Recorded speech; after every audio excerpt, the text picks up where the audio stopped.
Recommence. Recommence. Même si tu sens la fatigue. Même si une erreur te fait mal. Même si une trahison te blesse. Même si une illusion s'éteint. Recommence. Recommence. Même si la douleur te brûle les yeux.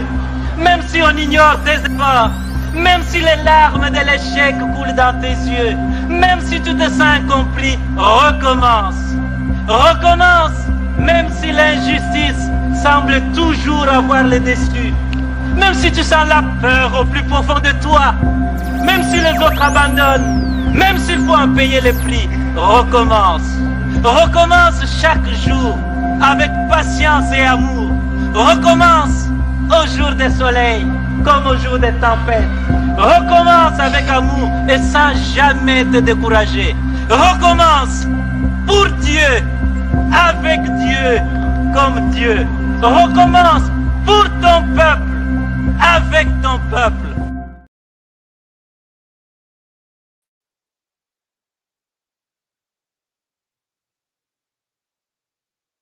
Mesdames, Mesdemoiselles, Messieurs, bonsoir. Nous allons donc aborder notre seconde partie de ce programme du 4e jour, première partie, deuxième partie plutôt, de la quinzaine Musundi en hommage à Tatandi Musundi Aldo Durades. Nous avons présenté avant tout un film, dans le cadre de la partie image-film, nous avons présenté un film qui, plus ou moins dans les détails, nous a parlé du thème de ce jour,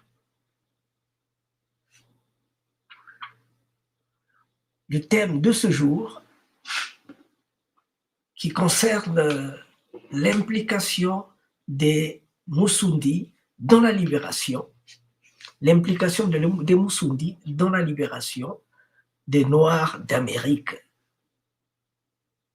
et les conséquences en Amérique et dans les terres Congo. Nous avons presque parlé dans les détails ce que nous avons entendu et vu à Cuba, en Haïti, ainsi de suite. Et ce que nous allons faire maintenant, c'est d'essayer de mettre les points sur les i. Essayer de mettre les points sur les i pour essayer d'éclairer la lanterne, pour essayer d'éclairer les intellectuels, parce que simplement, il faut dire que les écoles qu'on a mises à notre disposition, ces écoles-là, s'il vous plaît, ces écoles-là ne nous permettent pas d'être libres. Ces écoles-là n'ont pas été créées pour notre liberté.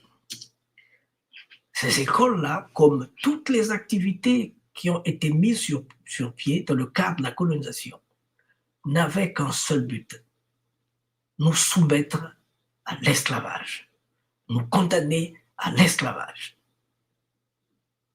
faire de nous des vaches à lait. C'est pourquoi on va essayer de ponctualiser pour que les intellectuels, que le monde lambda, pour qu'ils sachent quelle feuille il faut manger. Chez nous, on dit que la feuille que mange le fils du Nkombo, donc le fils d'un Nkombo, c'est le cabri, la feuille que mange le petit du cabri, c'est la même feuille que mange sa mère. Dans ce sens qu'il faut qu'on soit attaché, qu'on apprenne à être attaché à nos racines, que l'on sache exactement qu'est-ce qu'il faut manger, qu'est-ce qu'il ne faut pas manger, qu'est-ce qu'il faut prendre et qu'est-ce qu'il ne faut pas prendre. C'est un peu le travail que nous nous donnons. Essayer d'éclairer la lanterne pour que l'on sache d'où on vient, où est-ce qu'on va aller. Pour cela, nous allons vous présenter avant tout cela, quelques images de Tata de Moussoudi et quelques gens dans l'espace Congo avant de rentrer dans la discussion du jour. Merci beaucoup. Nous allons faire appel à un doyen, Tata Ramalo, Tata Kanou, Emmanuel Kanou Ramalo. C'est avec lui et un autre ami qui n'est plus paix à son âme. C'est avec lui et un autre ami que nous avons organisé le Congrès des Congo. Donc là, nous sommes en plein Congrès des Congo et nous allons donc l'écouter parce qu'il est en train de parler de Tata Ndi Moussoudi, parler avec Tata Ndi Moussoudi. Merci beaucoup. On va l'écouter. Ça vient, ça arrive.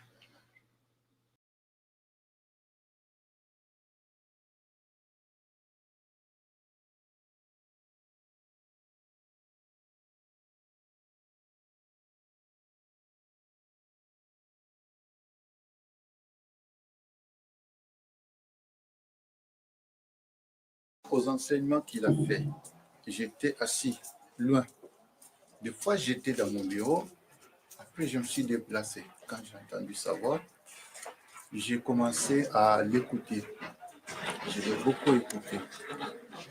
Lui, il vient de Cuba. Nos ancêtres sont arrivés là-bas. Ils ont laissé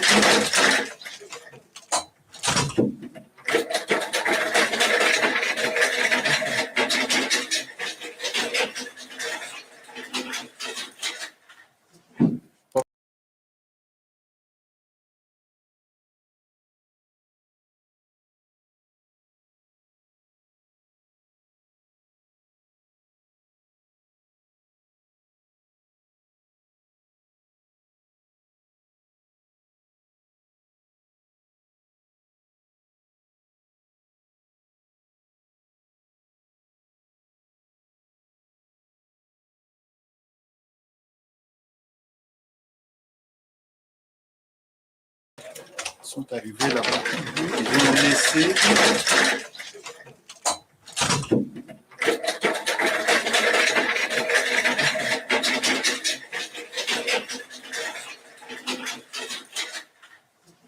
Papa Aldo.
Congo Dieto, in the footsteps of Congo in the Americas, Haiti. We call it Haiti. Ati Max de Beauvoir, spiritual master of Haitian Voodoo. Haitian culture is essentially Congolese with a K, please. Haitian population is more than 70% Congolese. Our War of Independence model is a Congo model. That is powerful. You want to know? A book that every black person should have from the Congo point of view by Ne Masengo Mabongo. This book is not a book. It is different from conventional text and so on. So you need to read it for yourself. Make us proud. Let's reconnect par rapport à son to the âge. K energy. Remember, La sagesse de nos ancêtres qui est venue nous consciousness. transmettre ici. J'ai appris des choses que je n'avais pas dans ma tête. Et j'ai appris beaucoup d'enseignements. C'est pour ça que j'ai dit on ne peut pas séparer sans que je le remercie de tout ce qui vient de nous transmettre ici. Pas seulement moi, mais à tous les Africains qui étaient là parce que nous avons accueilli chez nous un frère africain qui vient de Cuba et qui est venu nous transmettre encore les vraies valeurs de Music Congo. Merci beaucoup. Entonces, como le está diciendo ahí, Papá Aldo, porque dice que en nuestras costumbres no se dice mucho señor, pero se dice papá por su edad. Entonces, él aprovechó mucho y está muy contento por lo que usted dijo, porque no sabía todo eso, lo que usted dijo hoy. No sabía nada de eso. Y eso, lo que usted dijo, fueron sus abuelos, sus tatarabuelos o sus parientes que le dieron esas informaciones que usted nos trajo aquí para poder informarnos. Y él está diciendo que el Señor nos está diciendo que no quería dejar este momento así sin poder decirle muchas gracias. Muchas gracias por todas las informaciones. Muchas gracias por esa sabiduría que usted nos trajo y que usted nos dejó. Entonces, fue esas palabras que quería decirle, pero de una forma informal. Je voudrais rajouter aussi que ma grande joie surtout, c'est de voir que ce que nos ancêtres ont amené de l'Afrique, ils ont amené là-bas à une terre lointaine et qu'eux, ils ont gardé cet acquis. Ils ont gardé cet acquis et continuent à le transmettre à des générations futures. Je crois que le devoir de nous qui venons après eux, c'est de continuer à garder cet héritage et de le transmettre aussi. Donc c'est très important que les générations actuelles, ils savent que leurs racines, c'est des racines africaines. C'est très important qu'eux, ils n'ont pas oublié et ils continuent à les transmettre. Et dans la culture, dans la globalité. Voilà, c'est ce que j'ai dit. Entonces, siguiendo en esa misma línea, está diciendo que lo que más le gustó fue esa herencia, esas informaciones, esa sabiduría de los ancestros, como se está transmitiendo de generación en generación. Eso es una cosa muy interesante porque eso permitiría también a los jóvenes de ahora poder tener esa información sobre esa sabiduría que vino de los ancestros para que sepan que ellos también son de descendencia africana. Y eso es muy bueno para su establecimiento y sobre todo para su desarrollo moral e intelectual. Yo pienso que, en primer lugar, cuando yo analizaba, porque en estos momentos se está celebrando en Cuba un evento, que el evento del Huemilere, que se celebra en Guanabacoa. Y este año está dedicado al Bantú, a los Congo. Y yo estaba invitado a ese Huemilere como presidente de la institución religiosa Bantú de Cuba. Pero pensé que era más importante que yo viniera acá a hablar directamente con los Congo, con los africanos, sean del Congo, de Brazzaville, de Kinshasa, de Angola, de donde sea, de Luango. Sí, sí, de Luango. Que para mí es muy importante venir aquí e encontrarnos con ustedes para poder decirle a ustedes que en Cuba lo que recibimos se mantiene. Que allí llegaron los africanos encadenados, los Congo, y fueron subordinados, fueron maltratados, pero conservaron sus raíces, su cultura, sus religiones. Y nosotros hemos preservado esa cultura. Entonces, mi mensaje era llegar y decir, existe África en Cuba.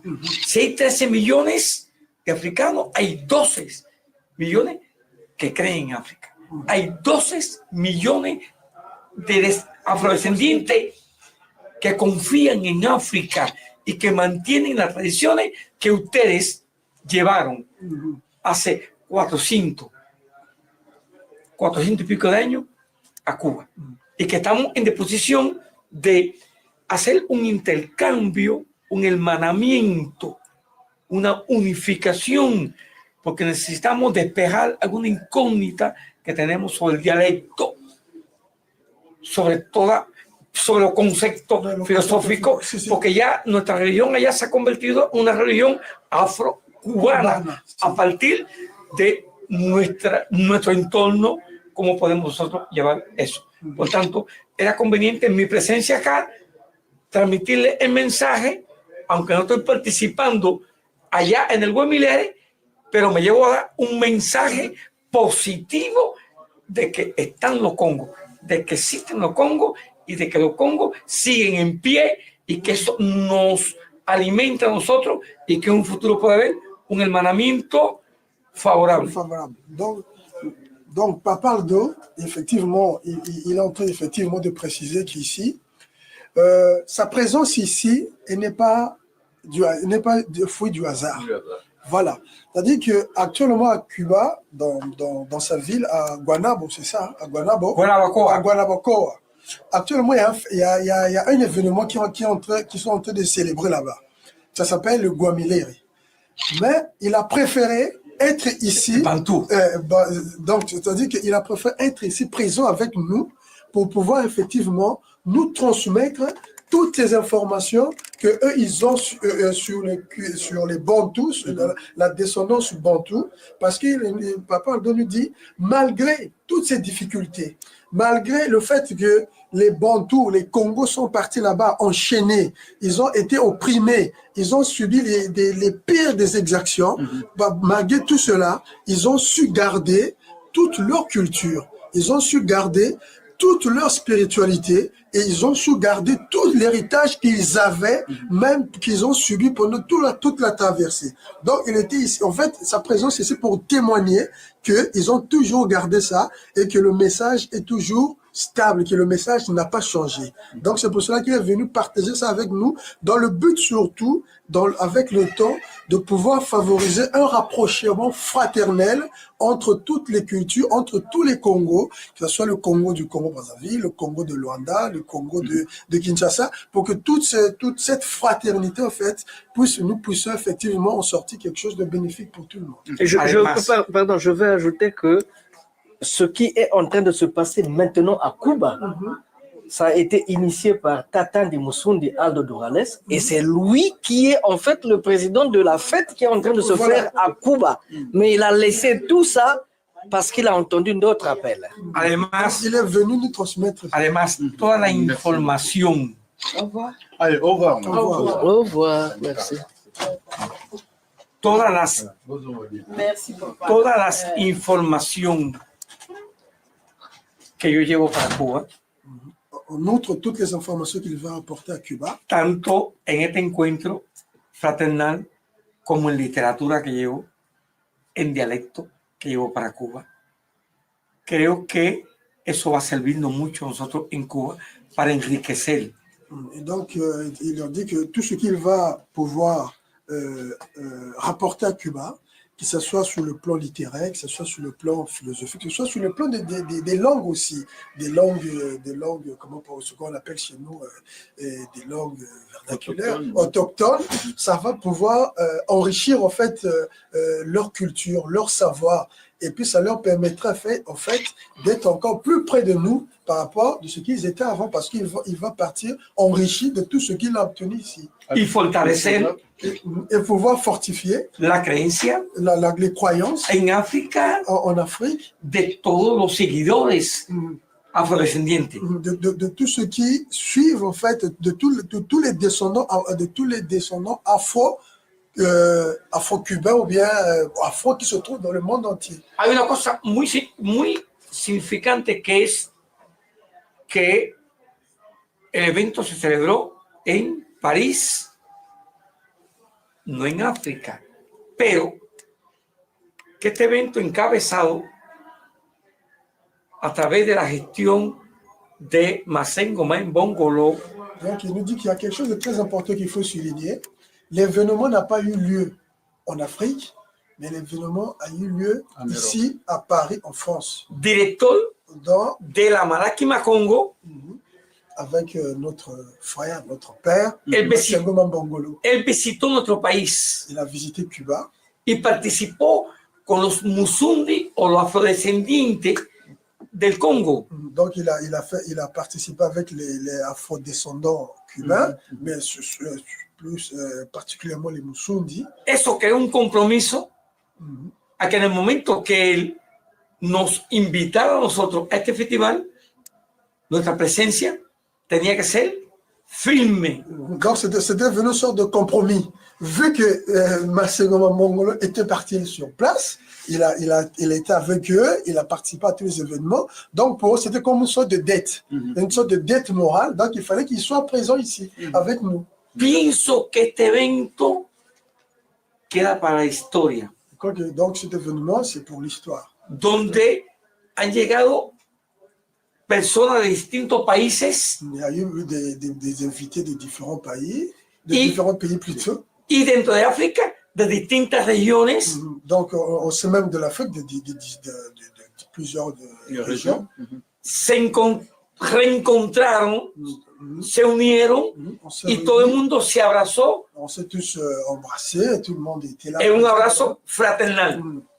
Donc, tout le monde était dans une joie fraternelle. Muy agradecido, tanto por la Malaki, por Masengo, que por la dirección del evento que han sido capaces de lograr ustedes, y también le doy las gracias a usted, un evento. Il vous remercie pour cet événement parce que vous avez été à la hauteur de tout, enfin, tous ceux qui ont organisé, tous ceux qui ont fait que cet événement ait lieu. Donc il remercie à tous ceux qui ont contribué à ce que ça puisse être vraiment con una dignidad, avec beaucoup de dignité. Impeccable. Impeccable. Je voudrais rajouter quelque chose qui me tient à cœur, que vous pouvez traduire à notre papa. Je crois que le devoir primordial de nous, les Africains, c'est de préparer le terrain pour qu'un jour, qu'ils viennent vraiment se ressourcer dans leur terre des ancêtres. Entonces, dice que el deber primordial de nosotros, los africanos, es preparar el terreno, preparar todo lo que sea posible para que todos los que se fueron del otro lado puedan regresar y vivir dignamente en la tierra de sus ancestros. Correcto, bien. Nosotros convocamos ya en este momento que el próximo año, el 2014, queremos hacer un evento también international Bantou en Cuba. Donc, ils veulent aussi organiser une sorte de festival Bantou, mais cette fois-ci à Cuba en 2014. Para los hermano, de nuestra madre tierra, pour tout le fait de que es notre mère patrie, qui est l'Afrique.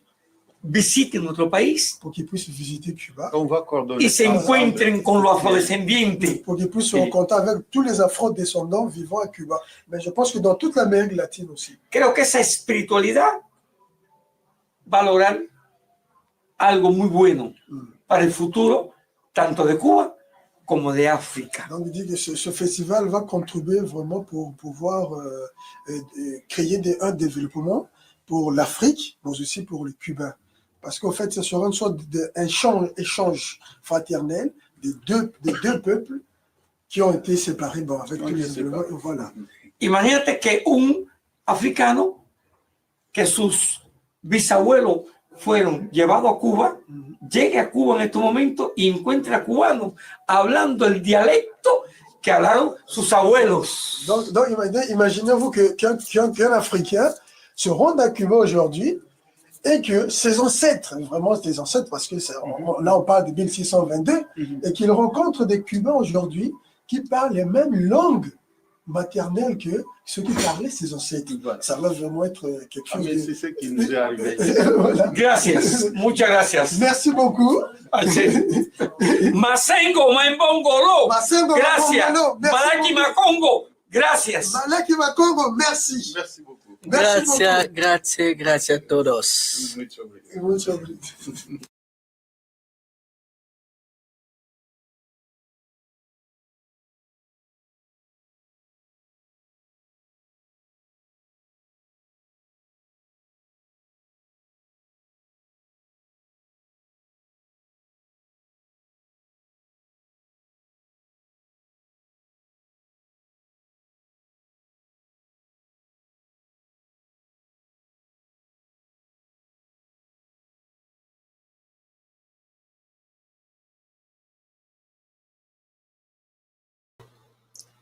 Eh bien là, c'est une autre expérience. Ce sont des amis du Cameroun, les Bassa, les amis du Cameroun, qui disent qu'ils viennent de Matadi, que leurs ancêtres sont venus de Matadi.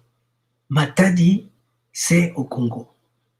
Et c'est ce que je dis souvent, que quand tu demandes, ce que je dis souvent, quand tu demandes au Bassa du Cameroun, ils te disent que nous venons du Congo. Quand tu demandes aux Gabonais te disent nous venons du Congo. Quand tu demandes aux Congolais disent nous venons de l'Angola. Et les Angolais te disent nous venons de Zimbabwe. Et petit à petit, les Zimbabwe te disent qu'on vient du Kenya, du Soudan, et petit à petit, on remonte jusqu'à l'origine des peuples Congo qui ont vécu au Soudan et qui ont vécu aussi en Égypte avant de redescendre, de remonter le Nil jusqu'aux montagnes de la Lune, Rwenzori, et le reste, vous le connaissez. Voilà, je pense que cette partie nous a été très intéressante pour nous. Nous allons donc, partant de ce que nous venons voir, nous allons présenter notre thème de deuxième partie, où nous devons ponctualiser. On doit ponctualiser les choses. Le thème de cette deuxième partie est le rôle des Musundi dans la libération des peuples noirs d'Amérique et les conséquences dans les Amériques et en terre Congo. Nous y sommes, je pense que la technique va nous laisser travailler, j'estime que la technique va nous laisser travailler. un coussin musical avant de nous lancer dans le vif du sujet.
Voilà,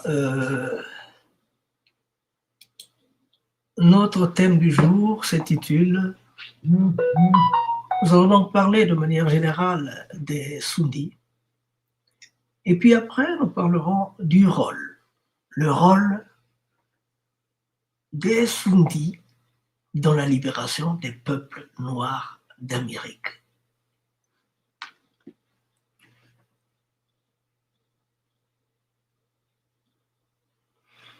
D'une manière générale, les peuples Sundis sont les peuples que l'on trouve dans cette partie-ci du monde. Les peuples Sundis sont les peuples qu'on trouve dans la partie nord du royaume Congo. Dans la partie nord du royaume Congo, c'est de là où ils sont installés.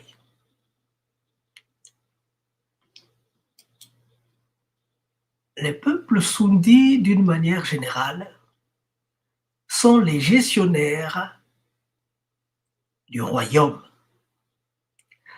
Dans tous les pays, il y a des peuples qui sont leaders dans tel ou tel autre domaine. Nous allons donc voir leur mode de faire, leur mode d'action, qui a fait de telle manière qu'ils aient eu aussi cette possibilité de transmettre cette manière de faire dans les Amériques.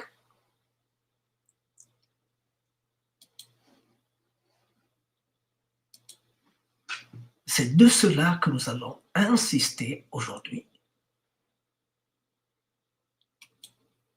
Quand on dit par exemple, les Basundis, qui sont-ils? Les Basundis, de manière générale, c'est un groupe ethnoculturel lié au grand ensemble Congo d'Afrique centrale, naturellement. Le terme Sundi renvoie à la fois à un ancien territoire. Hein. Je dis ancien, mais c'est la province du Nord Congo, du royaume Congo, dans la partie nord, qu'on appelle Sundi. On dit souvent Sundi za Biala. Biala, c'est intronisé. Donc, un Sundi très lié au trône.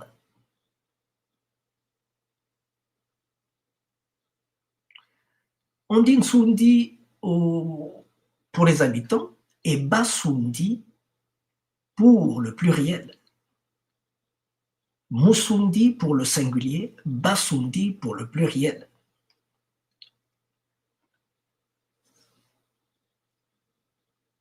Donc les Sundi sont très liés à la province Sundi,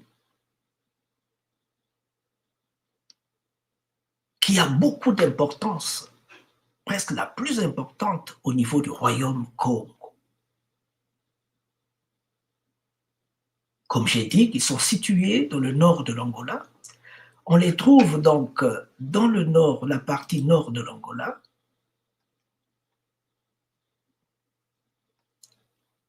On les trouve dans la partie nord de l'Angola, au Congo-Kinshasa, la partie sud-ouest du Congo-Kinshasa, au Congo-Brazzaville, la partie sud presque, toute la partie du Congo-Brazzaville, et dans la partie sud du Gabon.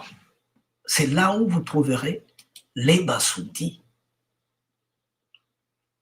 En République démocratique du Congo, ils sont autour de Matadi, Songololo, et vous venez jusque presque la partie de Kinshasa aussi, c'est un peu partout là ils y sont. Tout le Congo central, le Bas-Congo d'une manière générale. Bon. Il faut dire que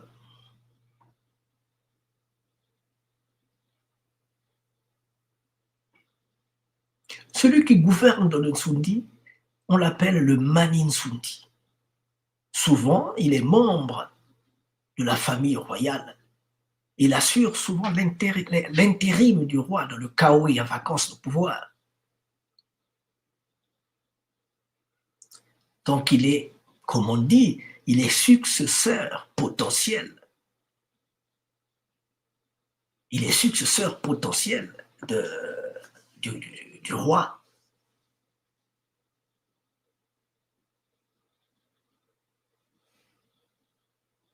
Leur langue, c'est le Kisundi qui est une variante du Kikongo. Et ils sont très rattachés aux Nkisi, les Mikisi, les objets du pouvoir.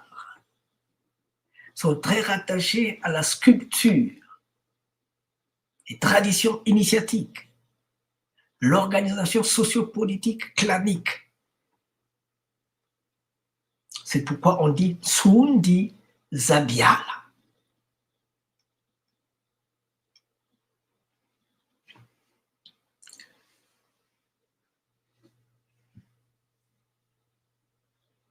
Vous allez vous rendre compte aussi que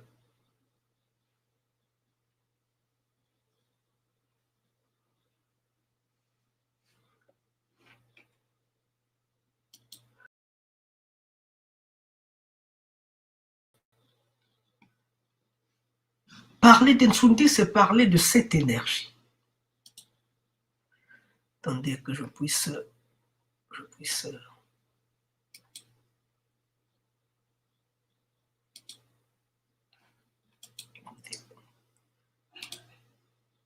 Parler d'Nsundi, c'est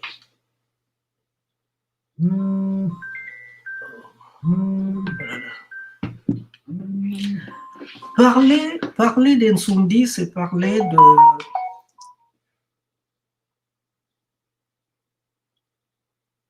un petit exemple. Mon père était vétérinaire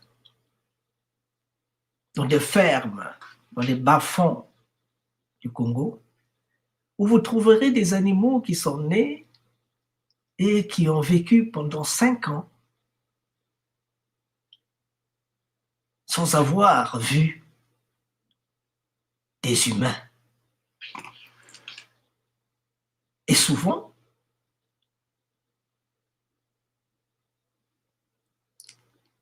ces bœufs, les vaches se mélangent avec les buffles et ça donne des petits buffles. Mais quand vous arrivez devant eux, quand vous regardez le troupeau, papa disait qu'il fallait voir les cornes. Les cornes. Et très souvent, là où il y a un buffle, les cornes font comme ça. Quand tous les bœufs sont tranquilles, le buffle, les cornes sont comme ça. Il fait comme ça. C'est-à-dire,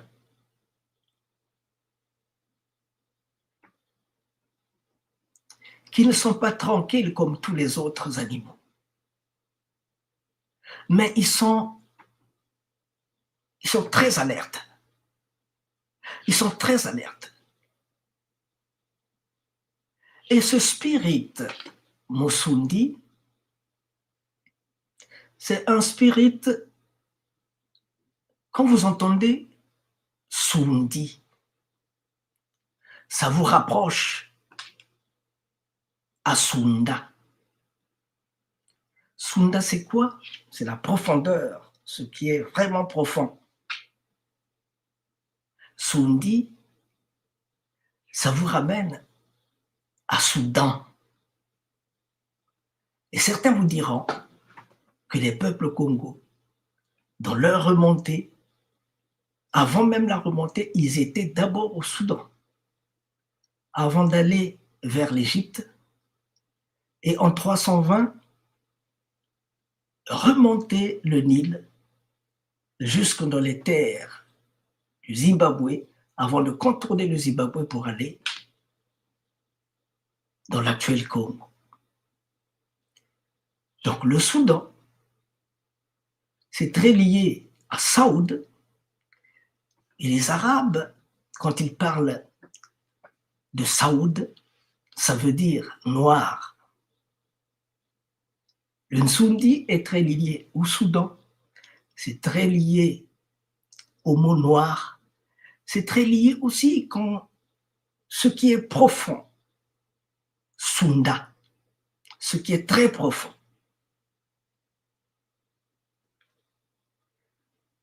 C'est pourquoi aussi nous aurons des Arabes Saoud. Arabes Saoud, ce sont les Arabes qui étaient noirs. On les trouvait où?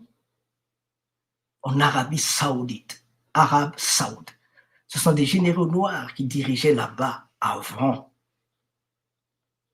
qu'on ait le monde d'aujourd'hui, où les noirs sont presque parqués dans des...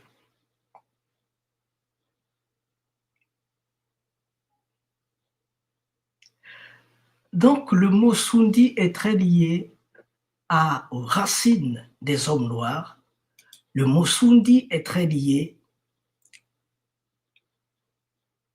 au pouvoir, à la gestion du pouvoir. D'une manière générale, ils sont rigoureux dans la gestion. Ils sont très rigoureux. Ils font partie du noyau originel. Les Sundis étaient historiquement l'une des provinces du noyau originel du royaume, avec Mbata, Soyo et Mpemba.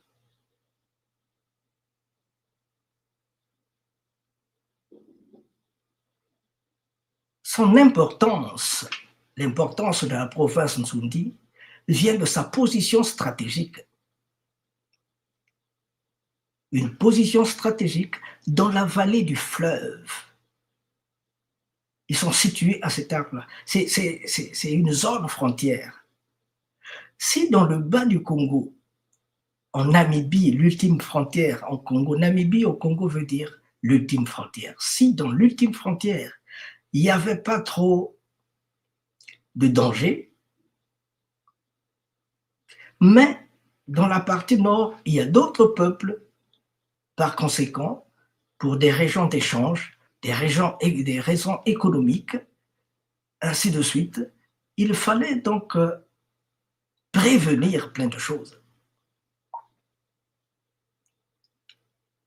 La population est dense et guerrière. C'est des suffraries anciennes intégrées dans le royaume Congo. C'est eux donc qui géraient l'impôt local, c'est-à-dire qu'il y avait l'impôt local dans le cadre des échanges commerciaux, il y avait des routes qui devaient tracer, qui devaient gérer, c'est eux qui s'occupaient de la justice, c'est eux qui s'occupaient des relations entre clans, ils devaient stabiliser, équilibrer, parce que le royaume Congo, pour diriger le royaume Congo, on le dirigeait sur la base des clans. C'est-à-dire que quand une femme est mariée dans la famille royale, cette femme devient ambassadrice de sa région. C'est elle qui rend compte, c'est elle qui informe, c'est-à-dire on exige que ces femmes-là soient cultivées, soient des fins diplomates qui doivent échanger. Il s'occupait aussi de la question foncière. Quand vous allez à Luanda, Luanda, c'est la capitale de l'Angola. Quand vous allez à Luanda, c'est la capitale de l'Angola, comme je disais. Mais en langue Congo, Luanda veut dire flagellé. Flagellé, pourquoi? Flagellé parce que en face de Luanda, en face de la capitale de Luanda, il y a une île. L'île qui est en face, c'est une île qui était particulière. Particulière simplement parce que à cette île-là, c'est là où on prenait les coquilles, les coquillages à cette île. Ces coquillages-là sont des nzimbu. Et avec les nzimbu étaient la monnaie primaire. Les nzimbu étaient la monnaie primaire. Ce que j'ai au centre là, au centre ici, ce coquillage-là que j'ai au centre, mais les plus petits que ceux-là, c'est ceux-là qu'on appelle les nzimbu. Ça là non, mais les plus petits, on les appelle des nzimbu. Et les nzimbu, ce sont les femmes qui allaient faire la pêche au nzimbu, parce que ces coquillages-là étaient dorés. Ce sont les femmes qui allaient faire la pêche au nzimbu. Une fois ils ont les nzimbu, ils les ramènent aux collecteurs, c'était des Sundis, les collecteurs, qui vont les déposer à la Banque royale. Maintenant, il était interdit à tout un chacun d'aller se promener de ce côté, parce que là-bas, c'était le lieu où on faisait les nzimbu. C'est là-bas où on pêchait les nzimbu. Donc, ce n'est pas n'importe qui devait aller de ce côté. Oui, monsieur, je suis en pleine conférence. Merci. Donc, c'est là où on prenait les nzimbu. qui étaient rapportés dans la banque royale. Il était interdit aux gens d'aller se promener de ce côté-là. Sinon, si on vous trouvait là-bas, vous étiez flagellé, complètement et bien flagellé. Et flagellé en langue congo veut dire Luanda. C'est pourquoi cette zone-là, on l'appelait Luanda, qui est la capitale du royaume, qui est la capitale de la République d'Angola, Luanda. Donc, non seulement qu'ils étaient très présents dans le système de la défense, mais ils étaient aussi, s'occupaient aussi de la garde royale, ils assuraient aussi les frontières dans la partie nord-est, et nord-est, oui.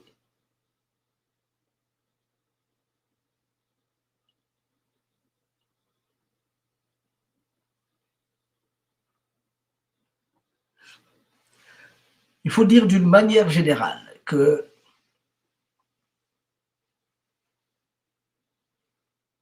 le royaume était géré par des grandes familles, des grands clans, le Nsaku, le Kimpanzu, le Kinlaza et parfois le Kwilu. Et tout cela était mis ensemble, géré par les Sundis. C'est eux qui s'en occupaient. Et vous verrez que, par exemple, le roi Alfonso Ier,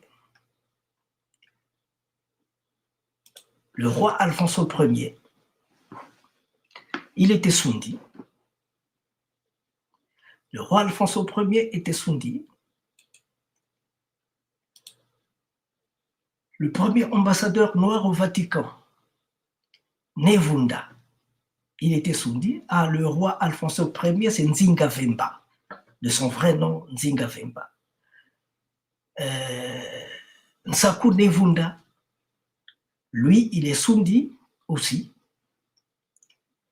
Et vous allez voir que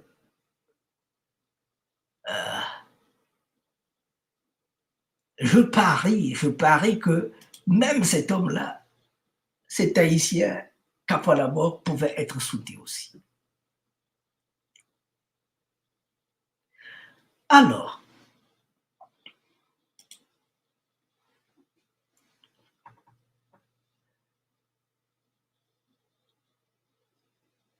quand les Portugais ont voulu prendre le royaume, quand les Portugais ont voulu avancer, quand les Portugais ont voulu aller plus loin dans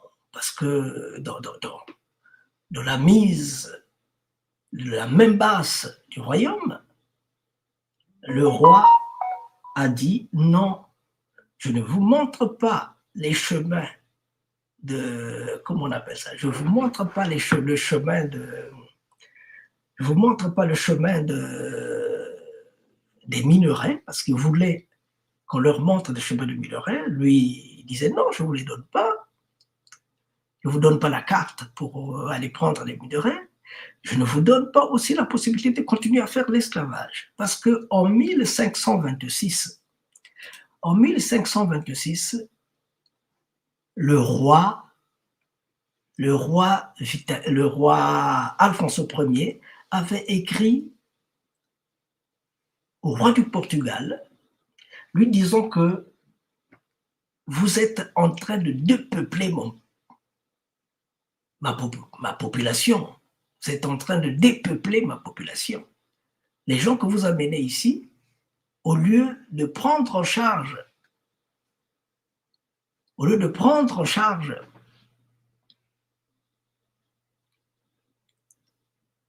ce que nous nous sommes dit, c'est-à-dire que on accepte votre religion, votre spiritualité, et de l'autre côté, on fait l'échange technologique. Malheureusement, ils sont en train, notamment, de mettre la main sur des gens, même les familles royales sont touchées, nos notables et tout ça. Les bas-fonds sont paupérisés, les bas-fonds sont... Et puis, ils essaient un peu d'armer les gens pour les opposer aux autres. Ils vont jusqu'à armer les gens pour les opposer aux autres. Donc, il a écrit une lettre qui a fait parler d'elle dans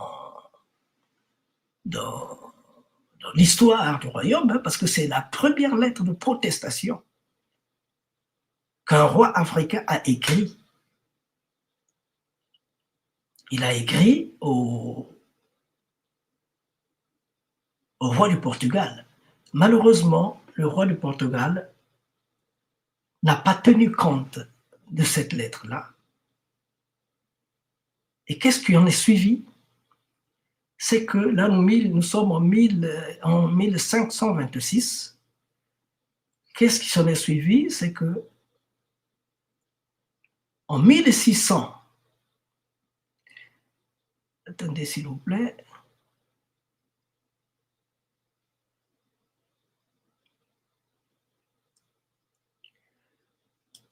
qu'est-ce qui en est suivi? C'est qu'en 1600,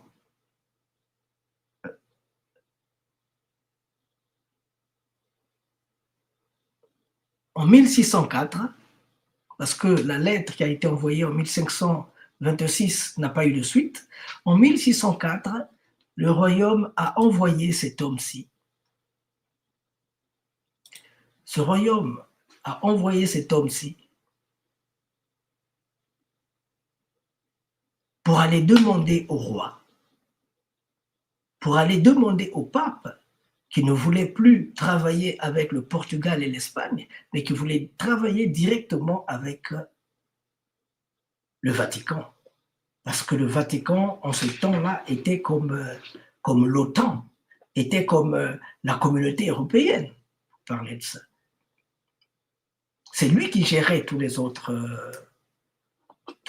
pouvoirs d'Europe. Malheureusement, il a fait 4 ans.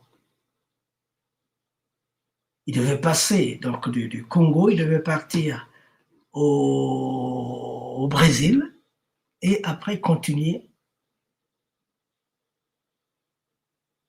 en Italie. Donc il a pu voir de ses propres yeux comment étaient traités ses frères et sœurs africains. Même lui-même, il a été dévalisé, il a été dépouillé. Ils sont partis 6. Ils sont partis 22. Ils sont arrivés 6, au nombre de 6, au Vatican. 4 ans après. Et lui-même, il était touché. Il était empoisonné. Il n'a pas mis du temps. Il est décédé, mais il a laissé quand même la lettre. Il a laissé la lettre. Cette lettre-là qui disait...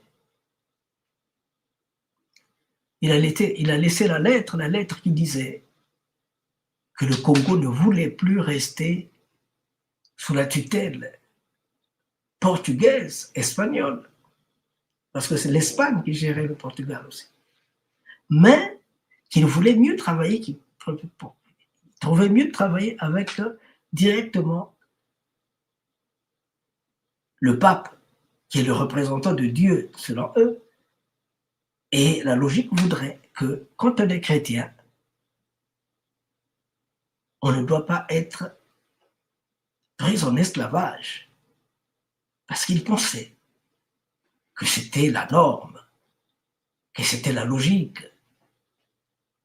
que les chrétiens ne devaient pas se bouffer entre eux.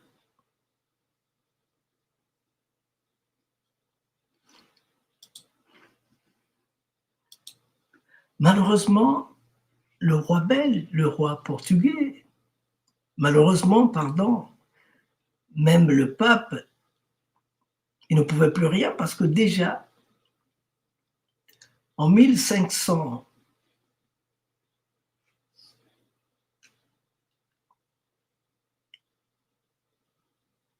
au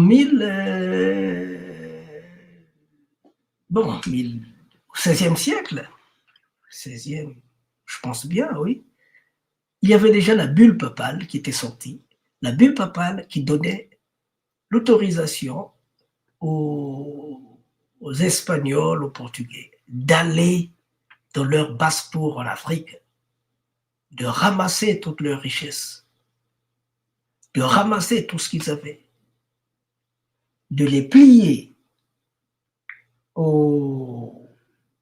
à la religion catholique. Il fallait aller chez les barbares, les bambara, comme ils aiment bien le dire, aller prendre tout. Ils les amener en esclavage si ça leur plaisait. Et quand le chemin des Amériques s'est ouvert, tranquillement, ils ont trouvé la voie pour y aller.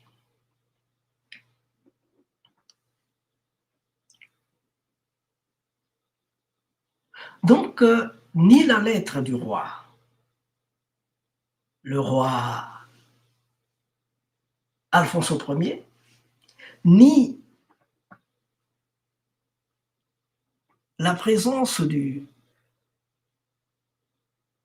Nsaku, l'ambassadeur, n'a pas porté chance à ce que voulait ou souhait des Congos. Parce qu'il faut dire que le Congo était le 3e pays reconnu, la 3e région reconnue comme ambassadeur au Vatican. Il y avait la Perse, il y avait le Japon et puis le Congo. Il y avait 3 pays.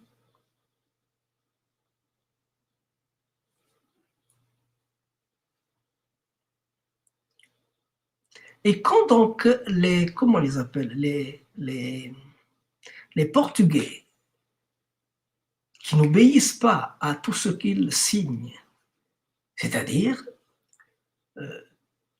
tout ce qu'ils font comme proposition d'accord, tout ce qu'ils signent comme protocole d'accord, c'est juste pour étirer le temps, mais ils ne les respectent pas parce qu'ils ont des buts qu'ils veulent atteindre. Ce qui importe chez eux, c'est le commerce.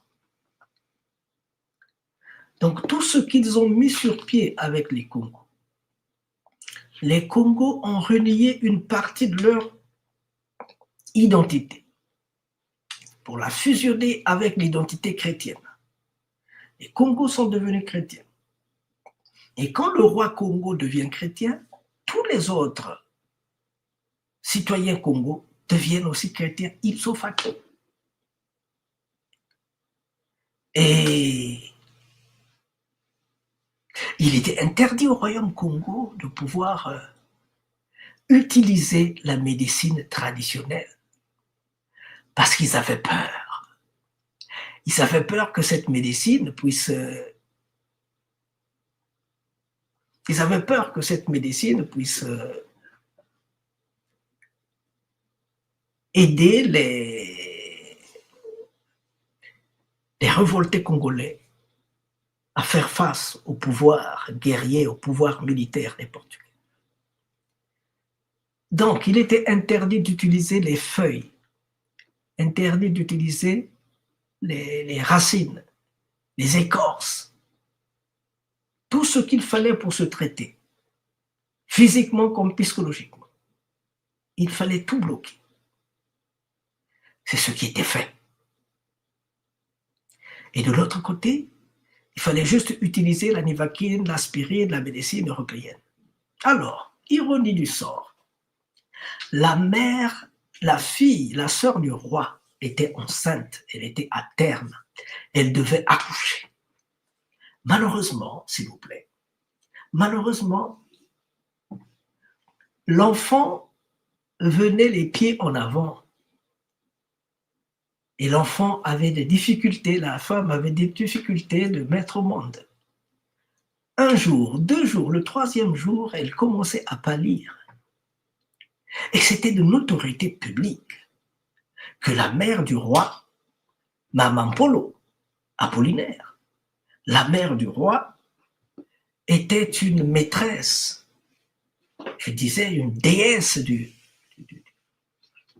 bonzo de Umba, le Nkisi de Umba, ce Nkisi qui permet facilement d'aider les femmes à accoucher. Premier jour, deuxième jour, troisième jour, Maman Polo se dit, mais je veux perdre ma fille. Elle se dit, mais moi, vivant, ma fille ne peut pas mourir pour un problème de grossesse. Non!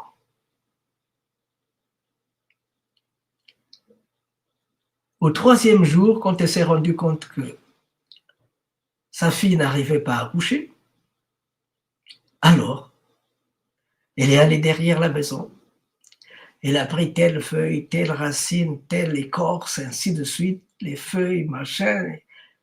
Elle vient, elle fait de la macération, elle fait boire à sa fille, elle le masse, ainsi de suite. Pouf! Ce que le médecin portugais n'arrivait pas à faire. L'enfant est sorti.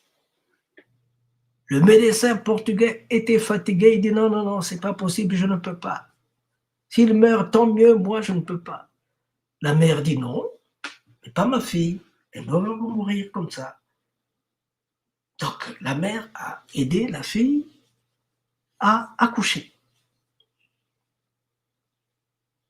C'était de l'émoi. C'était de l'émoi. Le jour suivant, le conseil des sages s'est réuni pour tabler sur l'affaire de la mère du roi qui a brisé le tabou. En fait, dans ce royaume-là, on l'appelait le royaume chrétien d'Afrique, il était interdit de toucher à la médecine traditionnelle. Ceux qui le faisaient,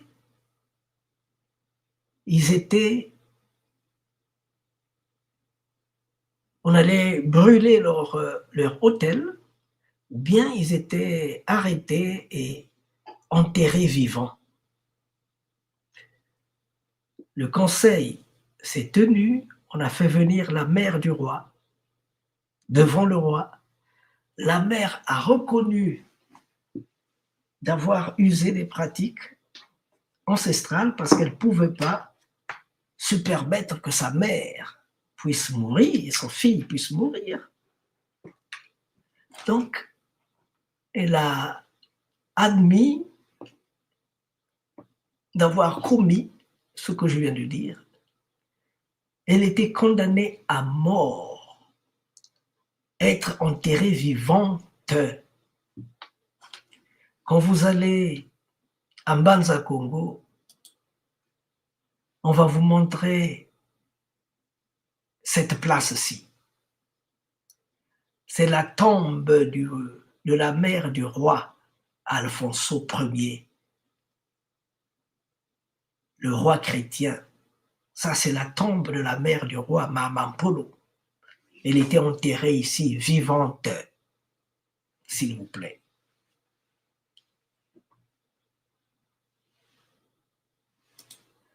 C'est-à-dire, le roi n'a pas intervenu.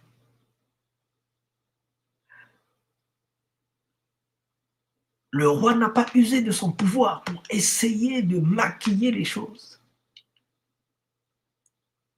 Nous sommes dans un système européen et traditionnel, assis sur des bases traditionnelles. La loi était tranchante. Ceci est un exemple.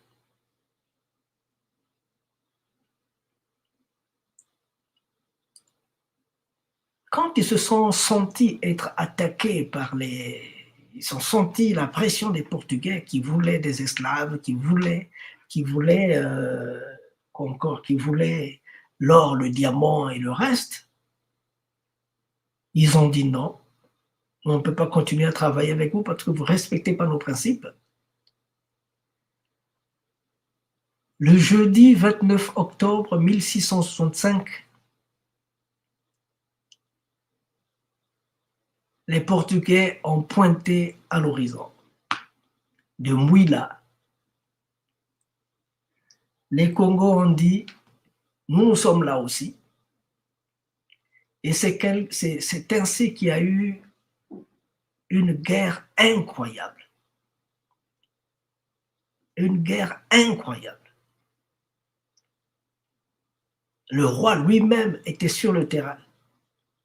Et les Portugais avaient su que le roi était là.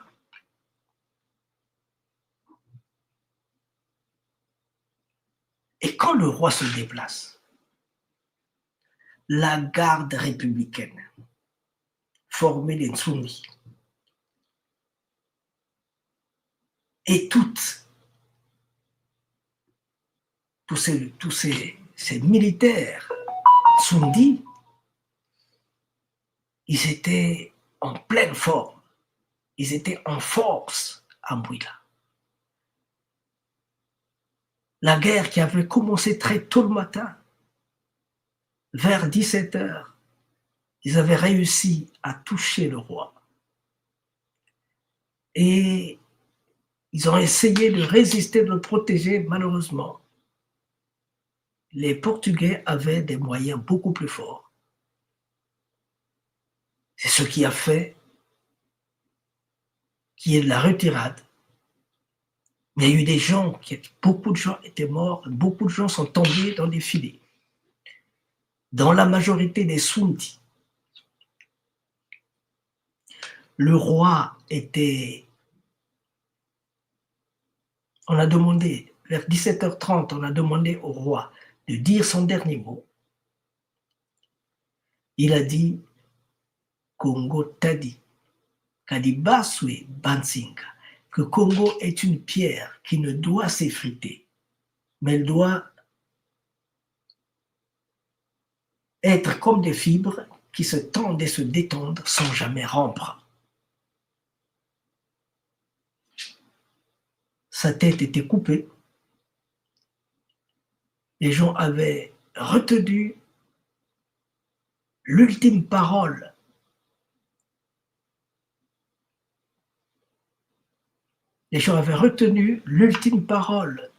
du roi. Et à l'heure où nous parlons, la tête du roi repose dans la cathédrale Notre-Dame de Nazareth de Luanda. Depuis le soir du jeudi 29 octobre 1665, cette date devrait être pour nous une date de sacrifice. Parce qu'au moins, lui, il avait dit non à l'esclavage. Non.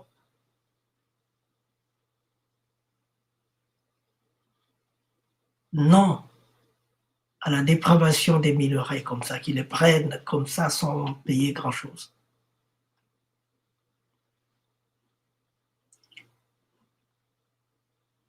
Un peu de musique avant de continuer, s'il vous plaît.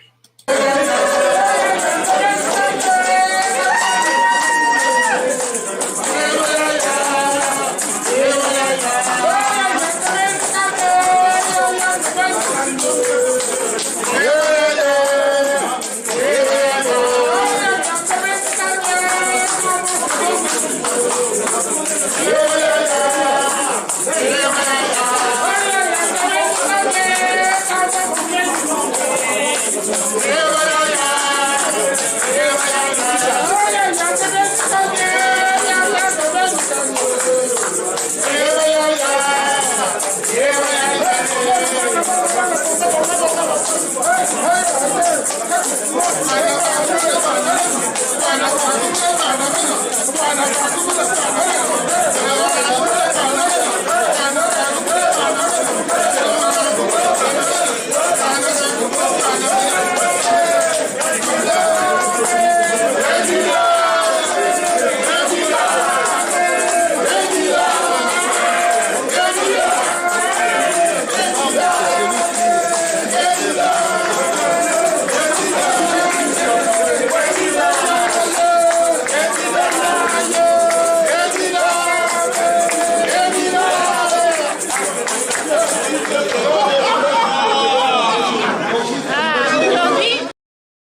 Donc voilà que ce jour-là, jeudi 29 octobre à 17h30, la tête du roi est décapitée. Ils l'ont amené comme triomphe à Luanda. Luanda qu'ils avaient réussi à occuper parce qu'ils avaient la banque aussi, Congo là-bas.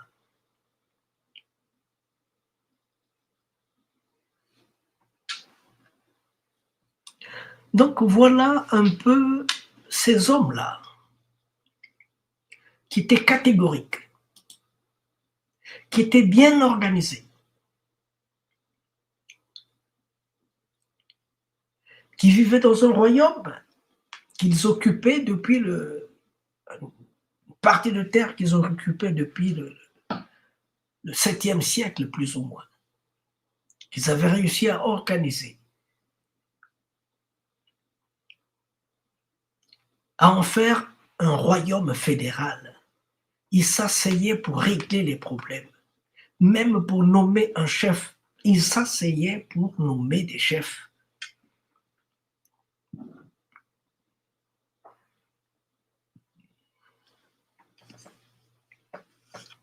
Ces hommes-là, qui avaient réussi à créer le Congo d'Yangunga, qui avaient compris l'importance des échanges nord-sud, qu'ils avaient accepté la religion catholique, la religion chrétienne, tout en s'appuyant sur leur base traditionnelle aussi. Ces hommes-là, ce monsieur, le roi Alphonse Ier, Vembazinga, lui, il était un gros intellectuel, formé par les Portugais. Il allait dans les salles de classe parce que le pays était devenu Congo d'Yangunga. Il y avait près de 1000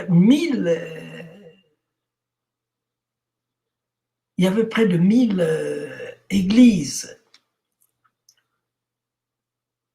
dans la zone de Banza Congo, et qui dit église dit cloche, dit église dit bruit des cloches. Et les bruits de cloche, c'est pour appeler les enfants à venir prier avec eux et à venir apprendre à lire et à écrire. Malheureusement, pas à raisonner. Maintenant, oui, mais avant, ils avaient aussi la tradition qui les aidait à raisonner. Ces hommes-ci étaient très cultivés, à commencer par celui-ci, qu'on a retrouvé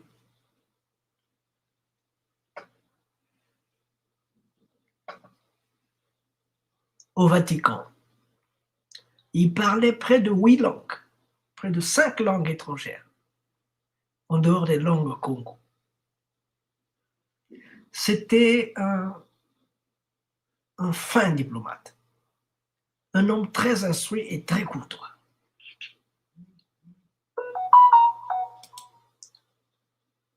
Celui-ci avait son enfant qui, en 1518, enseignait latin au Portugal. Ce sont tous des Sundis. Donc ce sont eux, ayant perdu la guerre, qui ont été ramassés comme des sacs de poubelle et transférés dans les Caraïbes, dans les Amériques. Ce sont ces hommes-là qui ont été envoyés dans les Amériques. Et dans les traversées, comme ils avaient déjà des échos que l'esclavage, petit à petit, devait prendre fin, donc ils ont dit au groupe qui était le leur, ils ont dit, allons, ne nous dispersons pas, faisant ce qu'ils veulent, le temps de reprendre de la force. Et une fois nous allons repris de la force, on va leur faire voir ce dont nous sommes capables. Parce que jusque-là, nous avons été très gentils. Mais il arrivera un jour qu'on puisse changer. C'est pourquoi, dans le chemin, dans les navires, ils chantaient. Ils chantaient. Et même ils étaient très dociles, ils chantaient. Et même les esclavagistes étaient très surpris de voir ce peuple-là qui allait en esclavage, mais ils n'étaient pas trop surpris, ils n'avaient pas peur, et ainsi de suite. Ils sont allés, ils sont arrivés sur le terrain. Ils ont travaillé, s'il vous plaît. Ils ont travaillé comme il fallait. Ils ont travaillé comme il fallait.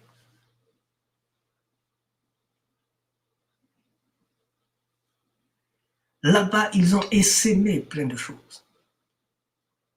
Les dimensions culturelles, spirituelles qu'ils avaient. Les chansons, les rythmes, la spiritualité.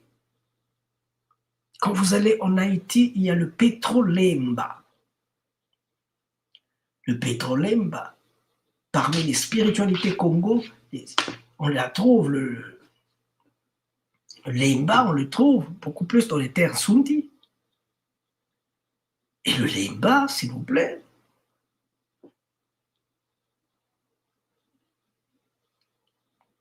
c'est l'une des spiritualités les plus fortes du Congo.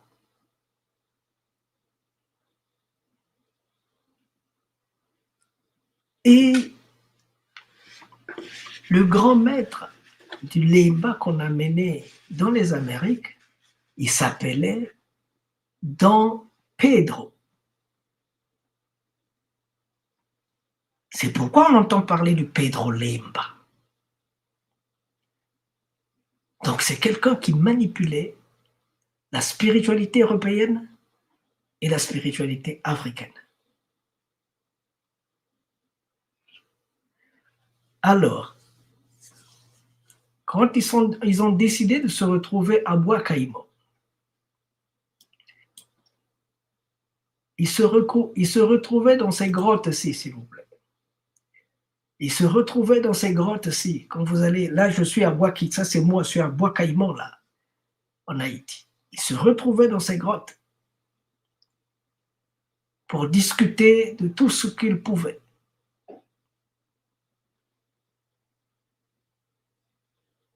Ils ont déclenché la guerre. La guerre a duré 13 ans.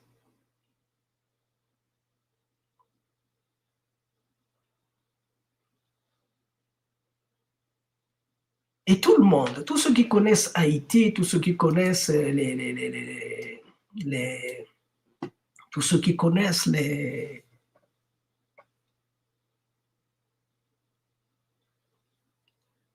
tous ceux qui connaissent les Caraïbes te diront, au moins en Haïti, j'ai appris, il est écrit que 75% de la population haïtienne, selon les archives nationales, 75% sont originaires des terres Congo. Mais les grands maîtres du vaudou haïtien m'ont dit, Monsieur Massengo, il faut voir le chiffre à la hausse, parce que ceux qui l'ont dit, ils ne sont pas dans les bas-fonds. Ils ne sont pas dans les bas-fonds. Ils ne sont pas dans les bas-fonds avec nous, ceux qui l'ont dit. Ils sont dans leur tour d'ivoire. Nous aussi, nous sommes des intellectuels, mais nous allons dans les communautés. Donc voilà un peu. Ils me disent, il faut voir ce chiffre-là à la hausse. C'est pourquoi je dis que près de 80% d'Haïtiens sont originaires des terres Congo.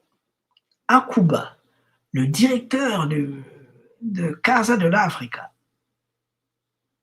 d'origine européenne, il est blanc, il me dit,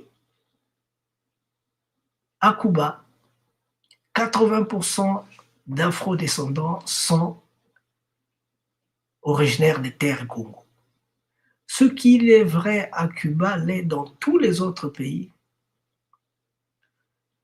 Parce que quand à l'île Marie-Galante de Guadeloupe, en 1750 débarquent près de 6000 Congos, ceux qui arrivaient là ne venaient que des terres Congo parce que l'esclavage était interdit ailleurs et on ne pouvait trouver des esclaves que dans cette zone-là où le roi avait été décapité. C'est ce qui était fait.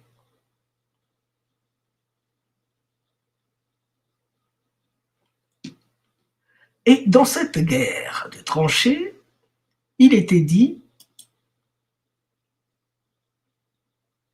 Toussaint Louverture s'est entendu avec les Français pour faire de telle manière que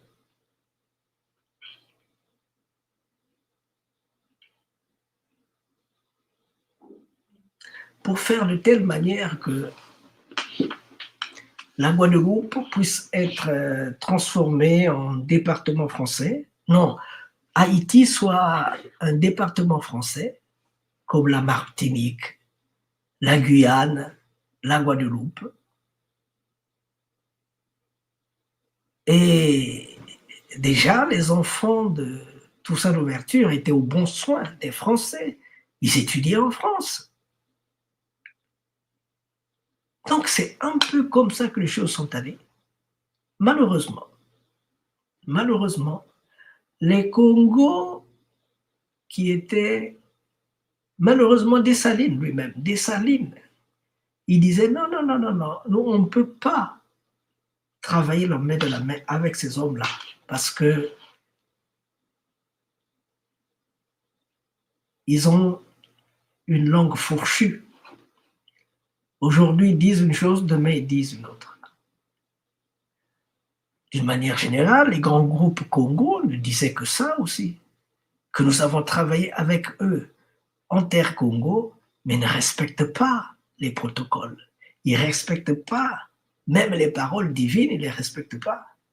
Or, quand chez les Congos, tu ne respectes pas une parole divine, ça veut dire que toi, tu es n'importe quoi.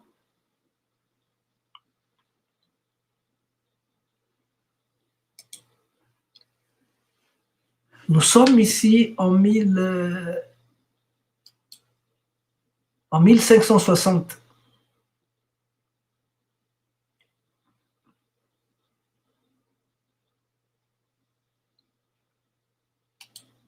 Nous sommes ici en 1560. Nous sommes ici en 1560 avec le roi Alvaro II, son prénom c'était celui-là.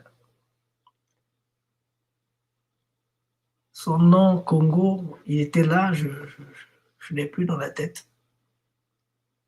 Là, il recevait des amis hollandais.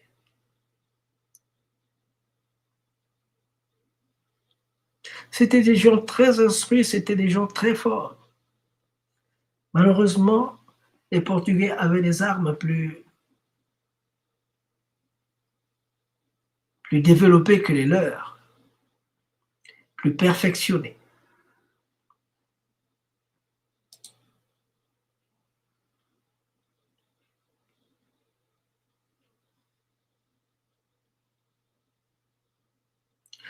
Donc, les Européens, la France comme telle, alors, je dois dire une chose. Ça, c'est pour les intellectuels. La particularité de la France, c'est que elle ne connaît pas admettre son échec. Quand ils sont battus, même à plat couture, ils cherchent toujours à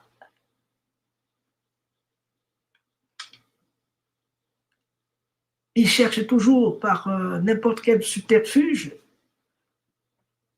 pour se tirer les marrons du feu, quoi.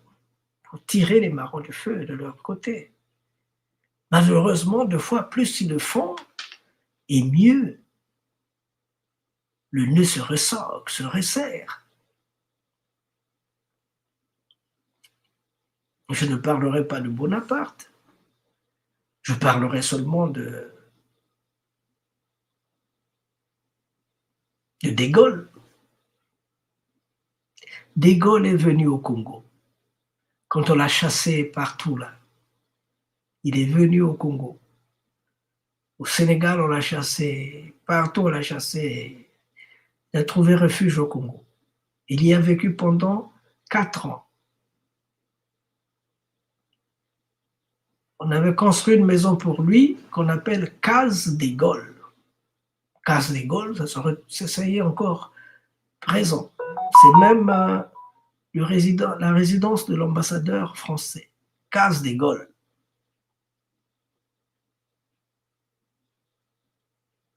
Il a conclu avec les Congolais, précisément André Grédard Matsuwa, à Kinkala. Il dit, donnez-moi les hommes pour aller libérer mon pays et moi, je vous accorde la liberté.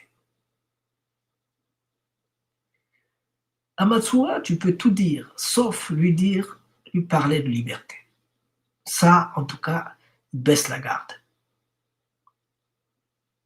Nous étions à une période où Matsuwa était arrêté parce que il disait à ces gens de ne plus payer les 3 francs. C'est encore une longue histoire, ne plus payer les 3 francs.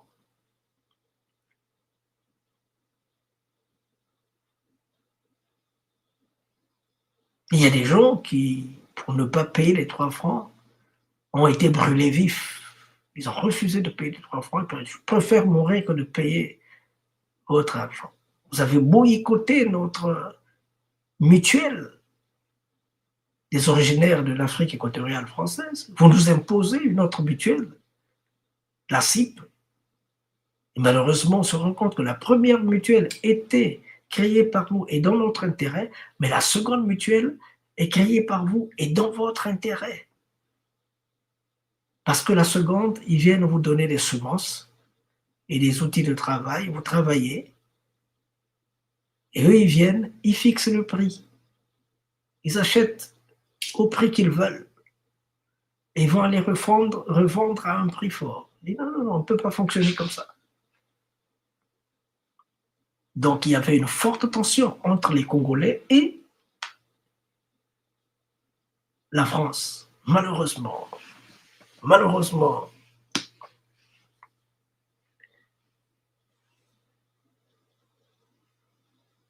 Matsuwa a réussi à convaincre ces gens pour aller aider De Gaulle. Une fois parti, De Gaulle a pris Matsuwa, il a déclaré mort le 19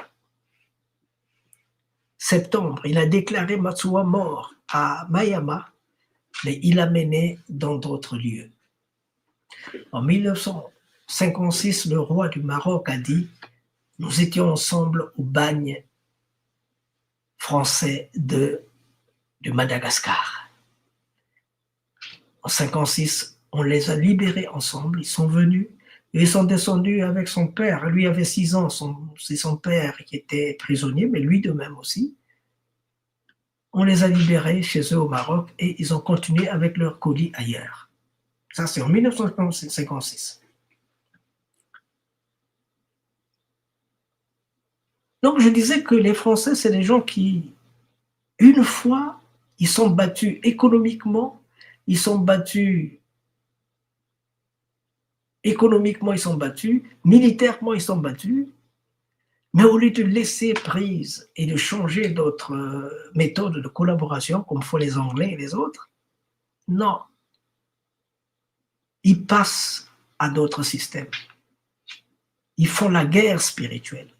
Aujourd'hui, en Haïti, il y a une guerre spirituelle parce qu'on ne peut pas comprendre qu'après la mort de Dessalines,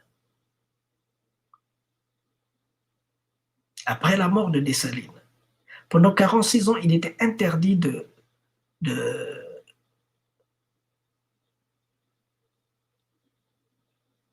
de prononcer le nom des Salines ou de parler de ses œuvres. Après, on nous a produit comme ça là, le vaudou haïtien. Comme tombé du ciel. Cette réalité, on ne la trouve pas au Brésil. On ne la trouve pas dans toute l'Amérique. Elle n'est qu'en Haïti. Parce qu'on a voulu gommer les gens, la spiritualité des gens qui te disent que c'est une spiritualité d'origine Congo. Ils ont voulu gommer cela.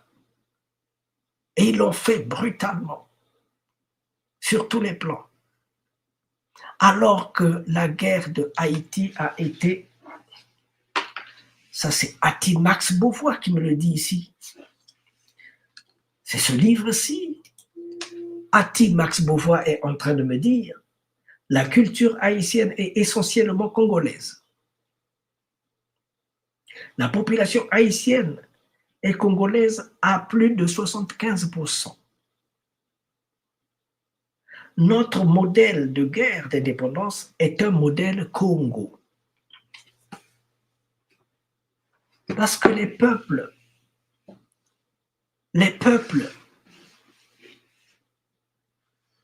quand une action n'est pas soutenue par les Congos, l'action n'aboutira pas. Parce que les plus nombreux, c'est eux, quand ils acceptent de mener une action, elle aboutit. Sinon, c'est un échec.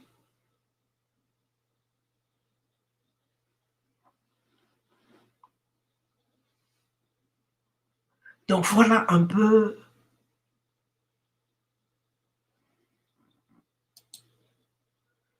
plus ou moins la guerre de Haïti. Cet homme-là, qui était le lieutenant le général de Dessalines, il s'appelait Capois-la-Mort. Capois-la-Mort s'est dit, ça a trop duré. Il y avait près de 80 bateaux dans la mer, ça a trop duré. Qu'est-ce qu'ils ont fait? Non seulement qu'ils avaient brûlé un peu tout ce qui était français, les villes et autre chose. Le 18 novembre, il y avait Rochambeau qui était là avec ses chiens, avec ses militaires et tout ça. Ils ont contre-attaqué vers 5 heures du matin. Beaucoup de morts, beaucoup de blessés, repli. Ils sont repartis vers 12 heures. Beaucoup de morts, beaucoup de blessés, repli.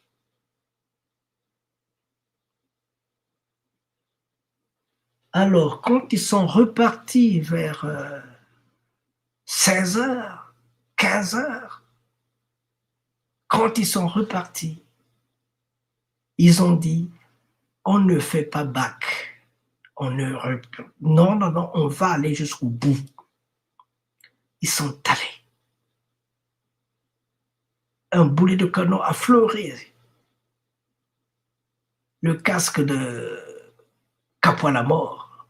Il dit, continuez. Un boulet de canon a frappé son cheval. Il dit, son cheval est mort. Il dit, continuez.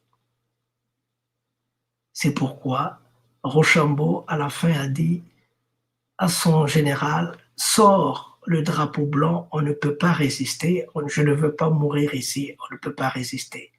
Voilà comment ils ont été battus à plate couture.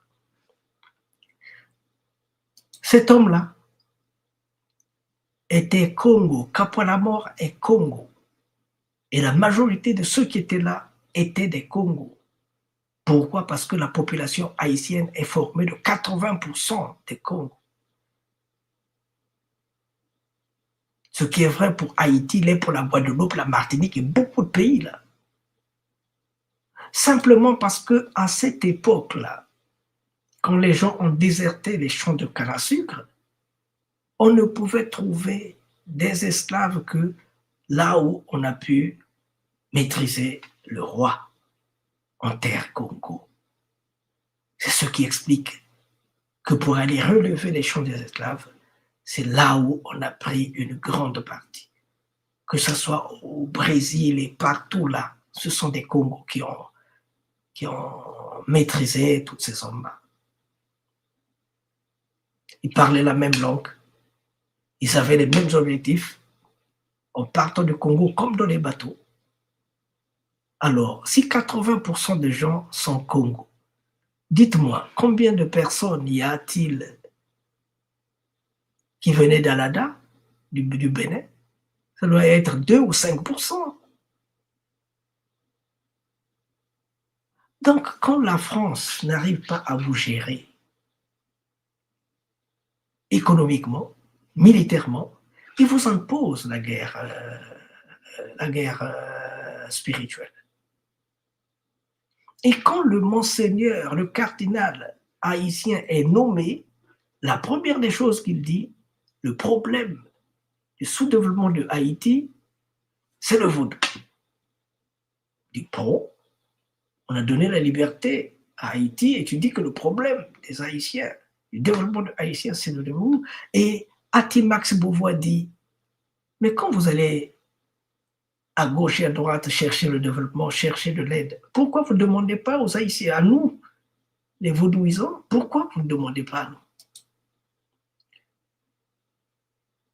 C'est ce que a souvent dit Max Beauvois. C'est ce que a souvent dit Max Beauvois. Alors, de cette guerre-là, s'il vous plaît, il s'en est découlé plein de choses. La France qui s'était endettée, Napoléon qui croyait à reprendre Haïti, parce que Haïti c'était quand même la perle des Antilles. Napoléon qui voulait récupérer Haïti, il avait misé sur la reprise, parce qu'il avait entre les mains toute seule ouverture. Mais il ne savait pas que la tante de Dessalines, qui s'appelle la Toya, Victoria la Toya, de son vrai nom, Victoria Montou, de son vrai nom, Victoria Montou, cette tante de Dessalines, celle qui a appris à Dessalines à se défendre avec les armes, à se défendre avec les armes blanches. Attention, je sais qu'il y a plein de guerriers, femmes, de guerrières, d'armées guerrières en Afrique. Il y en a partout. Il y en a au Bénin, partout. Mais attention, au Congo, il y a aussi des femmes guerrières. La reine Nzinga. La reine Nzinga allait au combat. Même à 60 ans, 64 ans, elle allait au combat, la reine Nzinga. Donc, la tante de Dessalines, même si on veut nous faire croire que Dessalines est de tel. Bon, il y a quelqu'un qui a voulu, pendant 1 heure, il voulait me faire croire que Dessalines n'avait pas de rapport avec le peuple, avec les origines Congo. Je l'ai écouté, je ne savais vraiment pas où est-ce qu'il voulait en venir. Après, je demandais, mais comment s'appelle la tante de Dessalines? Ah, la tante de Dessalines s'appelle la Toya. Oui, mais elle n'a pas son vrai nom, elle s'appelle Victoria Montou. Je lui ai rien dit, j'ai souri seulement. Parce que s'il m'avait dit que la tante de Dessalines s'appelait Victoria Montou, il n'y avait plus de discussion.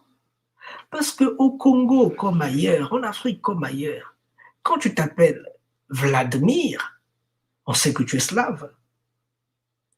Quand tu t'appelles Petrovich, on sait que tu es slave. Quand tu t'appelles Anderson, mais tu es anglais. Quand tu t'appelles Friedrich, donc chaque pays, Orlando, Romario, donc chaque pays a ses noms. Et quand on dit Muntu, dans toute l'Afrique, quand on dit Camara, les Camaras, on les trouve en Guinée. Et quand on dit Muntu, les Muntu, on les trouve au Congo. Le pluriel de Muntu, c'est Bantu. Muntu, ça veut dire un être vivant, un humain. Muntu, ça veut dire un humain. Et le pluriel des humains, c'est Bantu.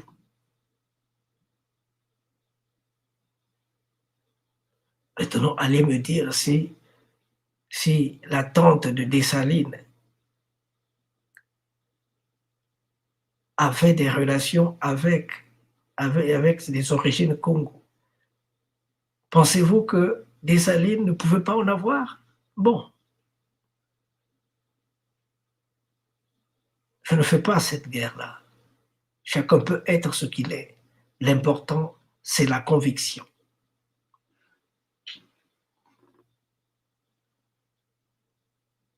Si bien que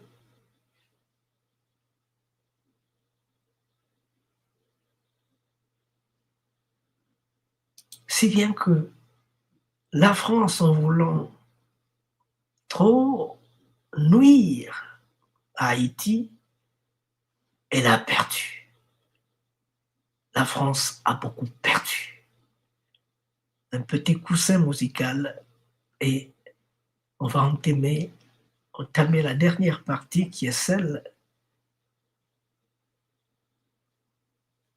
de ce que la France a perdu en voulant s'en prendre à Haïti. Ce que la France a perdu, mais surtout aussi les conséquences en Haïti, comme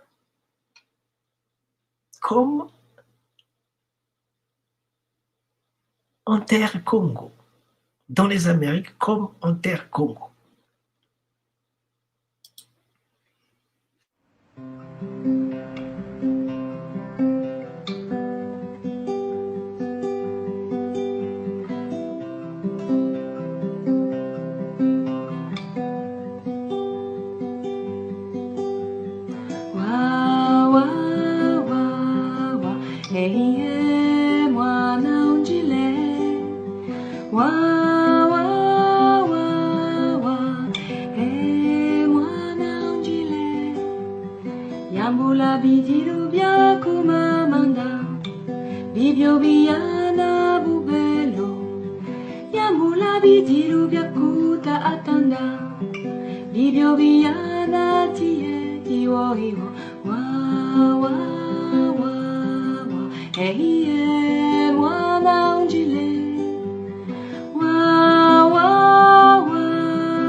Voilà, s'il vous plaît, nous y sommes.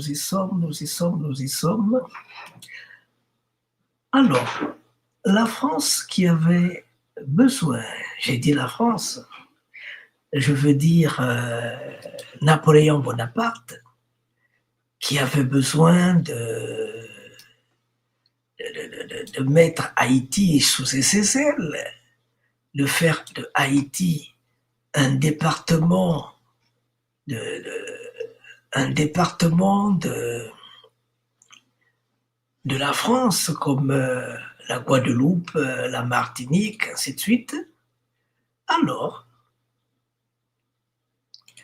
la France s'est endettée, comme on ne le pensait pas, comme on ne le pouvait pas. La France s'est endettée à tel point que quand elle a perdu Haïti, il ne savait plus comment s'y faire, comment s'en sortir, comment faire pour payer les dettes, ainsi de suite. Et à la fin, presque à un prix dérisoire, comme on l'appelle, il a été obligé de brader. Il a été obligé de brader les terres, complètement bradé. Complètement bradé. Par exemple, là, il a perdu les,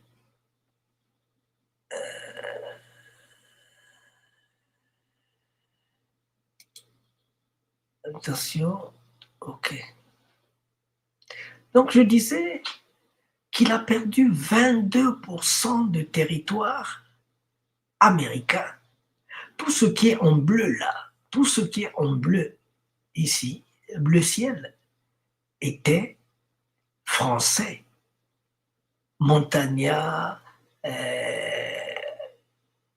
Dakota du Nord, Dakota du Sud, Illinois, Minnesota, Iowa, Missouri, Arkansas, Oklahoma, Kansas, Nebraska, Colorado, Mississippi, Tennessee et la Louisiane.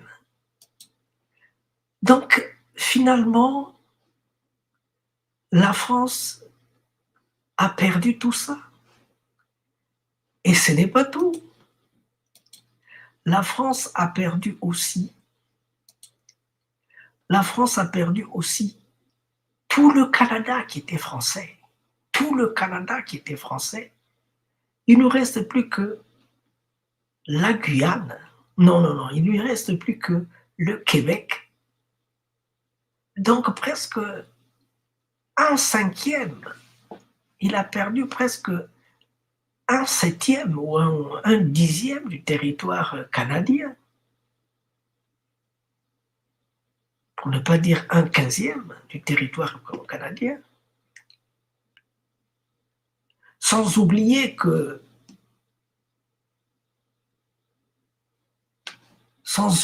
les îles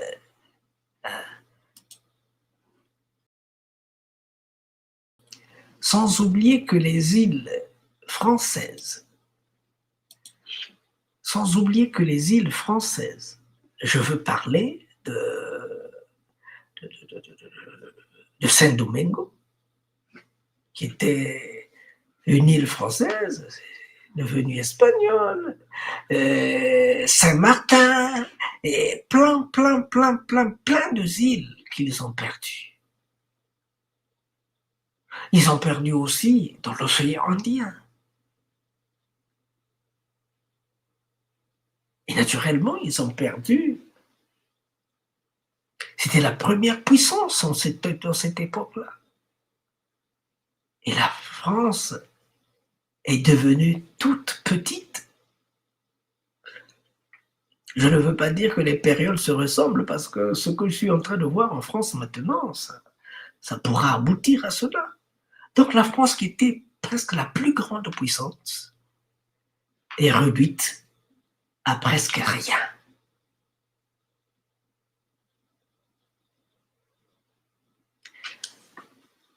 Et quand ils se sont retrouvés, ils se sont dit, qui est derrière tout ça? Qui nous a fait faire tout ça? Ils se sont dit, ah, en Haïti, il y a des communautés qui collaborent. Les Harara, le Dahomey, ils collaborent depuis longtemps avec l'Occident. On vous dit par exemple que le Bénin était une des plus grandes plateformes de vente d'esclaves. Alors je vais vous poser la question de savoir, est-ce que les rois du Bénin, ils vendaient leurs cousins, leurs enfants, leurs femmes, leurs amis, si on peut dire vendre? Non. Ils réunissaient des gros bras, comme on le fait avec les djihadistes et tout ça. Ils vont là où on avait terrassé le roi, ils vont mettre la main sur les gens là-bas. Ils vont mettre la main sur ces populations-là.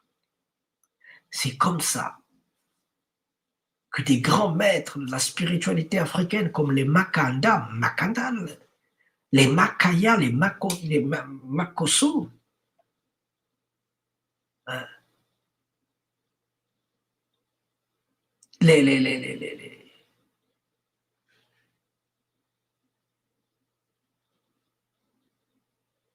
comment on l'appelle, les Nganga Zumba se sont retrouvés en Amérique, au Brésil.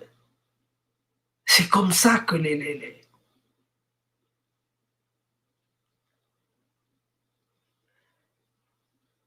Yangas se sont retrouvés de l'autre côté. Et une fois arrivés sur le terrain, ils ont montré que ce n'était pas n'importe quoi. Que c'est des gens qui étaient bien formés, qui avaient une bonne base, qui pouvaient se défendre.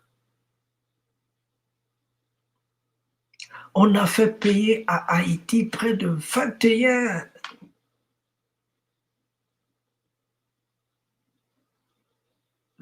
milliards de dollars.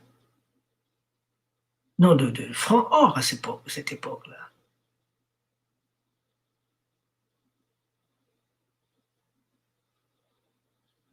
Et qu'ils ont payé jusqu'à tout dernièrement, là. Ils ont continué à payer.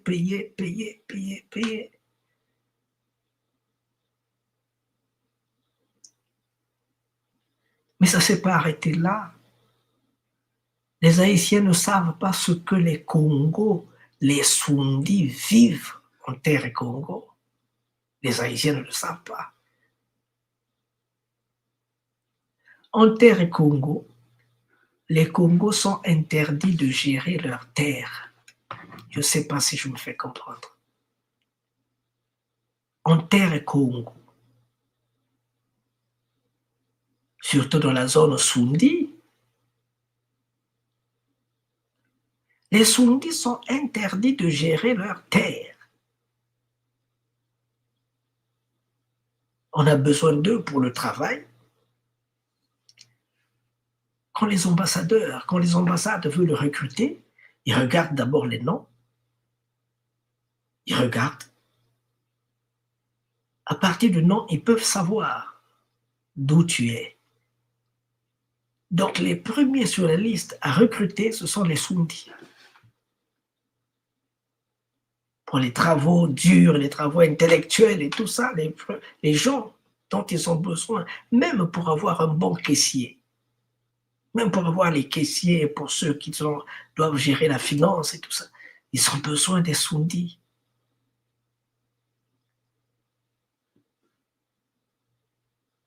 Mais pas pour les élections, pour gérer le pouvoir, non. Ils ne veulent pas d'eux pour gérer le pouvoir. Ils ont besoin des gens qui vont lui faciliter leur facilité. Hein? Le pétrole, oui, venez prendre. L'or, oui, venez prendre. Il me suffit de me donner le fouet pour que je me mette à chicoter mes frères. À chicoter les Sundis. Pour les faire travailler. Parce qu'on les fait travailler, mais pour les payer, on ne veut pas les payer au prix fort. Un autre exemple. Un des plus grands barrages d'Afrique s'appelle le barrage le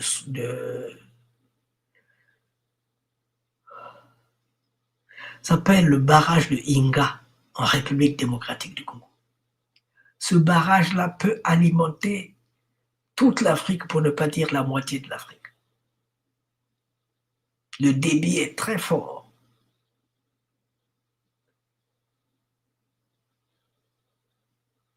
Le barrage hydroélectrique, quand il a commencé à fonctionner, sur 600 km de Inda, le premier point de chute est Kinshasa. Et puis après, c'est reparti dans tout le monde, au nord de la RDC jusqu'en Égypte, partout. Non, là c'est normal. Mais les peuples Sondi qui sont là, de Inda, juste 600 km, ils ne sont pas servis. Pourquoi? Parce que qui dit électricité dit développement. Il faut bloquer l'émancipation des Congos. Il faut bloquer plein de choses. Même dans le système de travail.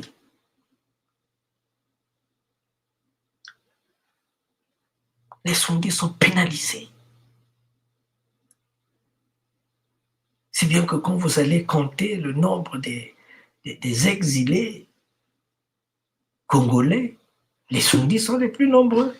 Allez-y à Paris, ailleurs, vous allez les trouver partout. Les Sondis sont les plus nombreux. Pourquoi? Parce que on ne les laisse pas gérer les choses dans leur pays. Pourquoi? Parce que on met au pouvoir des gens qui gèrent brutalement les choses du pays. Naturellement, ça empêche le développement. Mais tant que ça ne va pas, tant que le sous-développement ne va pas empêcher l'or, le diamant, le cuivre d'aller à Paris, c'est pas grave, faites tout ce que vous voulez.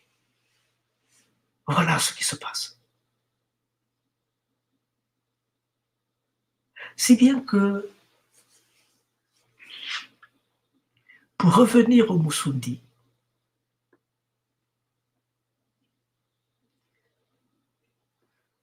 déjà dans leur espace, je veux boire un peu d'eau avant de revenir à vous. Je vous en prie.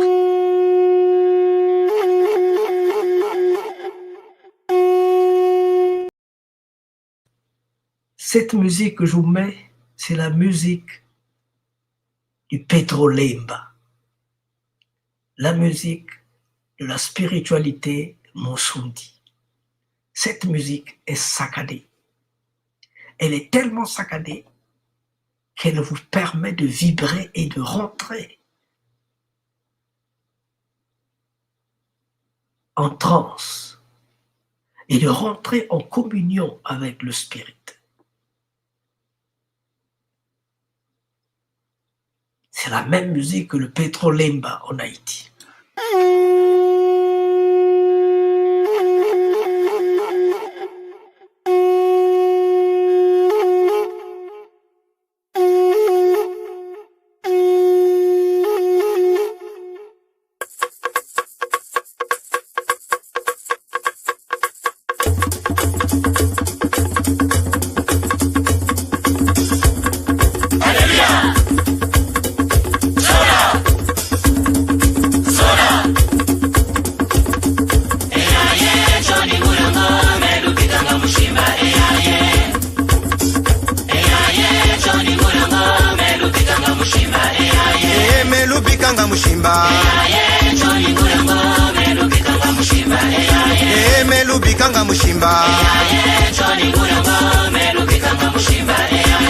Melubikanga mushimba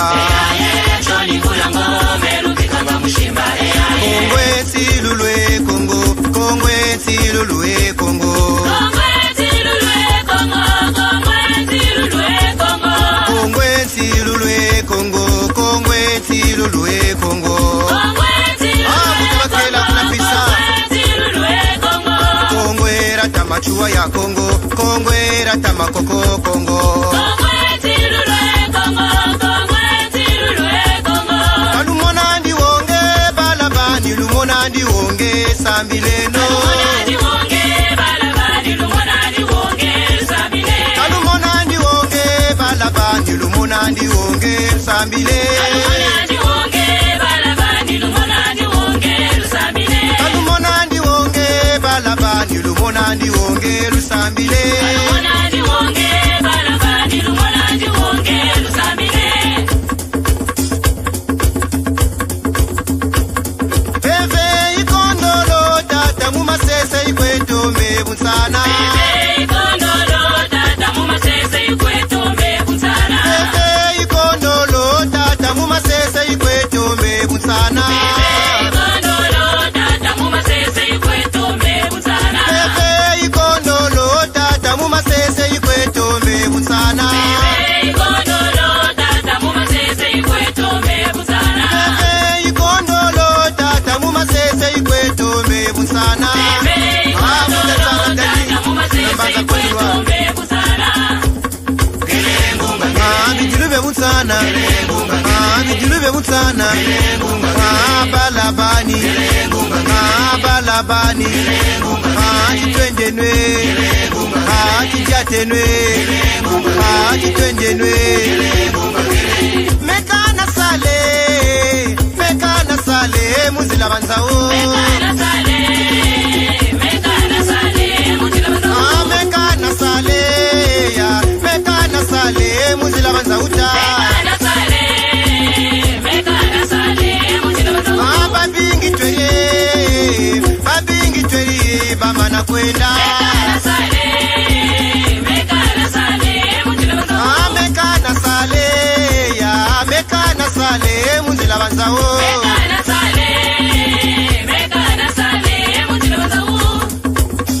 Tata Lupasa, Tata Lek, Tata Chobagana, Tata Batu na kinkala ya bani, kipulu bika pele. Kongo mori kuluke mubebe. Kongo mori kuluke mubebe. Kongo na bete mori kuluka mubebe. Kongo mori kuluke mubebe. Esa bile no bale, bueno murusa mono. Kongo mori kuluke mubebe. Kongo na bete mori kuluka mubebe. Kongo mori kuluke mubebe. Aje tolo bala tukwenda kuna tolo. Kongo mori kuluke mubebe. Tata nzungu isatela Kongo riwasisa. Kongo mori kuluke mubebe. Akela kinzozi yake tata kiuni. Kongo mori kuluke mubebe. Abebera beto Kongo tabira kuluka. Kongo mori kuluke mubebe. Bana banye luto masambila mukimino. Kongo mori kuluke mubebe. Iwisa kitwadi tulombele kukongo. Kongo mori kuluke mubebe. Mbuta bakela, mbuta mwanda nsemilongi ya Kongo. Mbuta mboko, mbuta ngusu, mbuta makundu, mbuta Justin, mbuta Ntala, mbuta Masengo Mambongolo, le père Casimir Mukuba, le père Christian Mbuku, mbuta Simeon Lubayi, Unambanza Mputu, mbuta Serge Kinwani, le bon berger, mbuta Patrick, mbuta Michel Milandu, mbuta Masengo Anise, tata Kubemba na tata Vicky, yenge kienwe. Kongo mori kuluke mubebe. Kongo mori kuluke mubebe. Kongo mori kuluke mubebe. Mbuta Makanga kuna Mbanza Mputu, Kongo mori kuluke tata Badia na tata Kevin. Kongo mori kuluke mubebe. Tata Ntunta, Kongo mori kuluke mubebe. Tata Kabira Mutsompa, Kongo mori kuluke mubebe. Jean-Lip,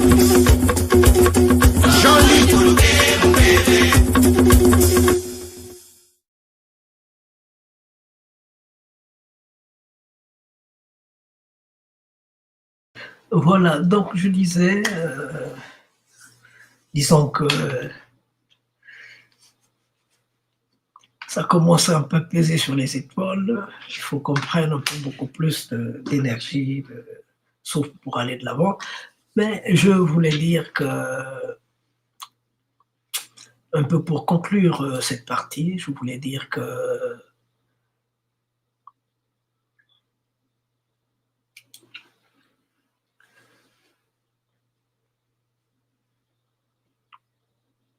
les Sundis, d'une manière générale,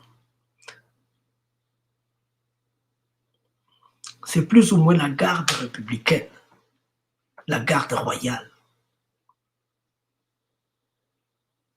Par conséquent,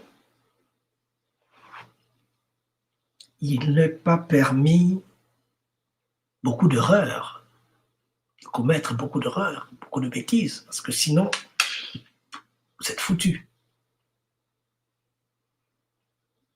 Donc ils sont stricts. C'est presque un régime militaire, d'une manière générale dans le pays.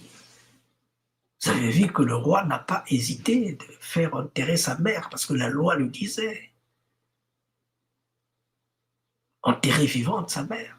La loi l'exigeait. Il savait accepter. Et la mère a consenti aussi. Elle dit, ben, j'ai faussé, je dois être puni. Ces hommes-là, ce n'est pas des gens, quand il te dit une chose, ils ne reculent pas. Quand il dit oui, il a dit oui. Quand il dit non, il a dit non.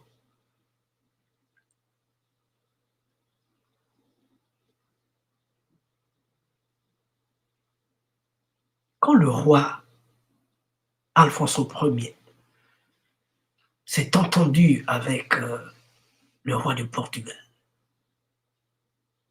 et que les rois du Portugal, au lieu de faire ce qu'ils devaient faire, ils s'enlisent dans le commerce des esclaves. Il a écrit de sa main, il a écrit au roi pour lui dire que le Congo n'a pas besoin de ça.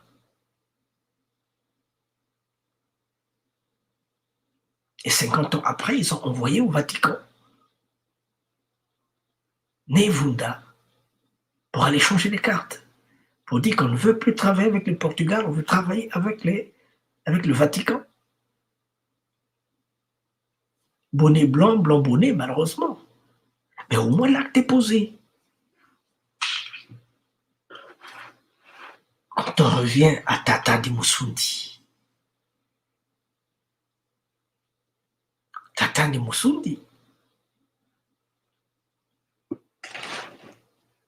né et grandi en Amérique, quand on lui pose la question, quelle est ta religion? Quand il se pose la question de savoir quelle est sa religion, il se dit, mais Palo Mayombe, mais qu'est-ce que c'est que Palo? Je vais vous prendre un palo, s'il vous plaît, parce que je ne l'ai pas prévu ici, le palo. Je vais vous prendre un palo. Comme ça, vous allez me dire si ce palo-là peut être une religion ou pas. Congo Dieto. In the footsteps of Congo in the Americas, Haiti. We call it Haiti. Ati Max de Beauvoir, spiritual master of Haitian Voodoo. Haitian culture is essentially Congolese with a K, please. Haitian population is more than 70% Congolese. Our War of Independence model is a Congo model. That is powerful. You want to know? A book that every black person should have, from the Congo point of view, by Masengo Mabongo. This book is not a book. It is different from conventional text, and so on. So you need to read it for yourself. Make us proud. Let's reconnect to the K energy. Remember, consciousness is primary. Matters is secondary. We need to talk. Another word is possible. ISBN. Voilà. Revenons à nos moutons. Tata de Moussoudi, je vous avais dit que quand vous êtes dans une ferme, pour vous rendre compte, surtout dans nos zones où les buffles font presque frontière avec les bœufs, pour reconnaître que c'est un buffle, il faut voir comment bougent ses cornes. Le buffle n'est pas tranquille, il bouge comme ça. Donc quand tu dis une chose à un Moussoudi, il le conçoit, il le réfléchit à sa manière et il te dit, ça là, ce cure-dent là, cette brindille là, est aussi un palo. Donc ma religion à moi est palo. Pourquoi est-ce que la religion Yoruba, on dit la religion spirituelle Yoruba? La religion chrétienne, la religion protestante, la religion musulmane, la religion bouddhiste. Et quand il s'agit de nous, on dit la religion Palou. Alors, Tata de Moussoudi, pour vous faire remarquer la différence qu'il y a entre les hommes, Tata de Moussoudi se dit, oh, est-ce que moi, mes ancêtres, n'avaient que cette tige-là? Est-ce que, pourquoi on n'a pas appelé ça religion Mayombe? Ou bien religion Congo? Non. Donc les intellectuels doivent tourner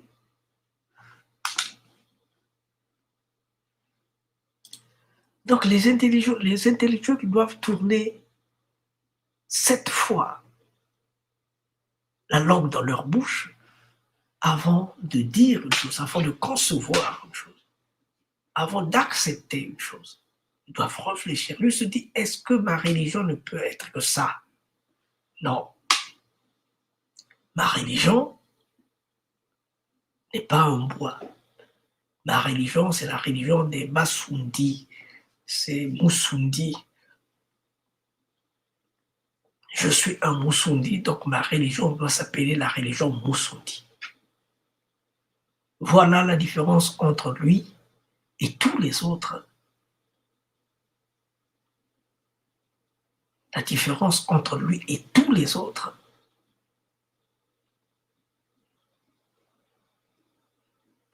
Donc quand vous prenez des gens comme ceux-là, des gens intellectuels, des fins diplomates, déjà en 1508, ils avaient des fins diplomates. Le fils du roi enseignait latin à Lisbonne. Et dans son école, il n'était pas seul, ils étaient nombreux.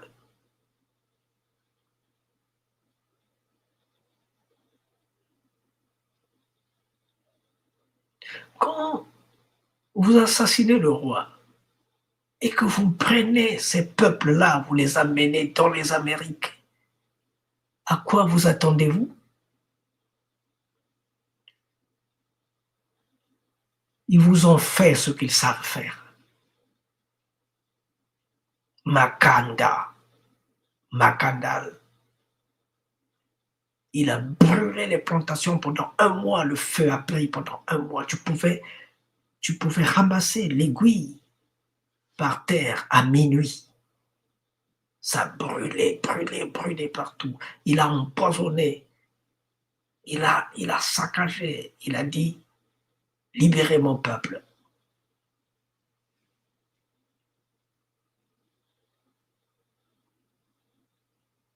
Maintenant, quand tu parles avec des intellectuels haïtiens, étant donné qu'ils n'ont qu'une version de l'histoire, la version européenne, eurocentriste,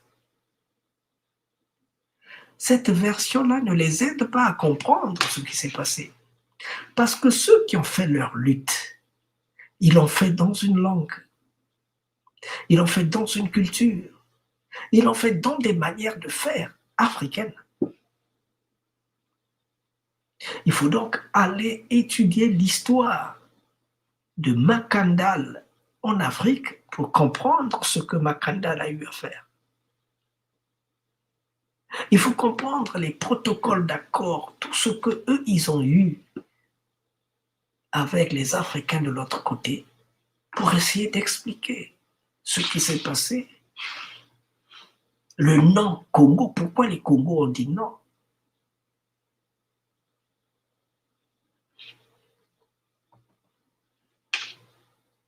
Et la conséquence est que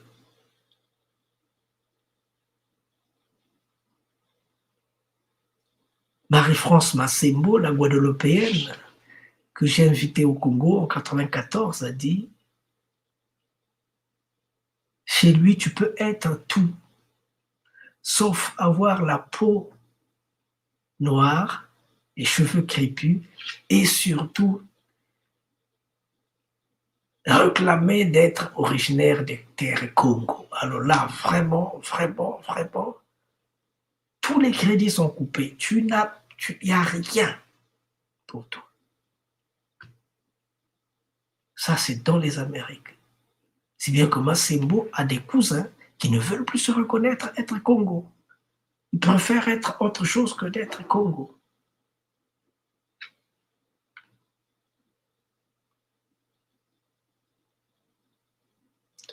Et quand vous allez dans une préfecture, vous allez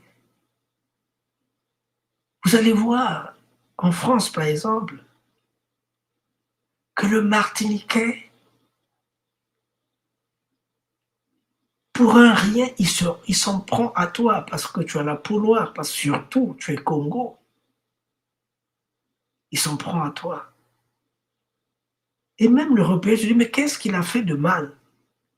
Parce que dans sa tête, vous nous avez vendus. Pauvre de lui, il ne connaît pas ce qui s'est passé là-bas. Il ne sait pas qu'il y a eu des rois qui ont lutté, qui ont été décapités. Il ne connaît pas ça. Donc, dans nos études, dans nos processus scolaires, quand vous arrivez à la licence, s'il vous plaît, allez chercher vos connaissances là où vous pouvez. Parce qu'après, vous vous imbriquez dans des chemins sans issue. Vous ne pouvez plus revenir. Vous serez parti trop loin pour revenir. Et finalement, plus intellectuellement on avance dans un mauvais chemin, dans une mauvaise logique, parce que cette logique-là, les Européens l'ont conçue pour que vous soyez, faites la comptabilité et tout ça, et vous travaillez pour les Occidentaux, mais vous êtes en train de traverser la page pour arriver à la logique, pour arriver au raisonnement, pour arriver à l'orientation. Vous vous rendez compte que l'orientation sera fausse. Si bien que plus nous avons des intellectuels, et moins nos pays avancent. Allez voir nos pays. Nos parents qui avaient les CP niveau CM2, Ils ont mieux géré nos pays que nous, qui sommes des diplômés.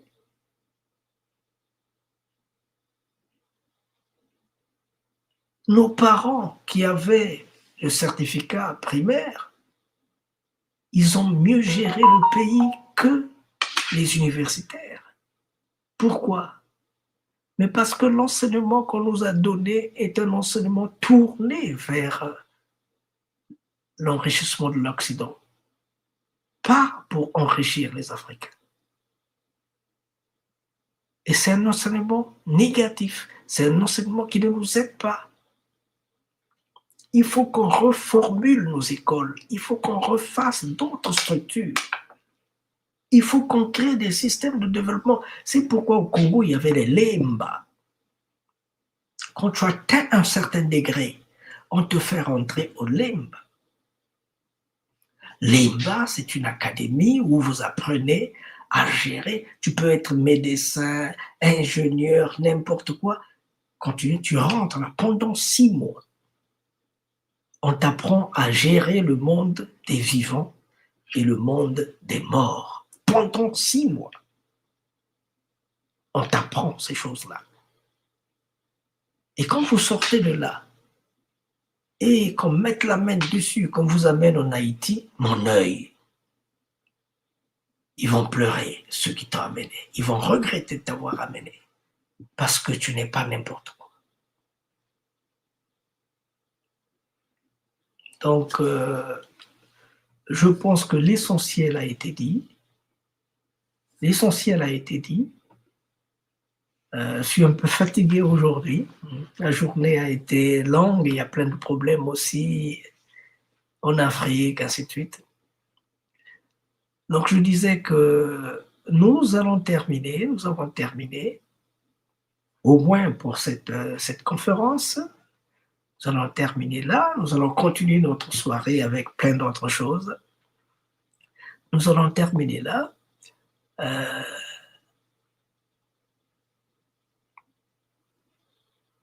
Il est temps qu'on sorte des écoles, qu'on sorte de nos universités, qu'on sorte de ce masque, de ce peau noire, masque blanc. Il est temps qu'on sorte de là pour qu'on essaie de faire vibrer notre existence, pour qu'on essaie de faire parler notre spiritualité, notre être. Il est temps. Il est plus que temps.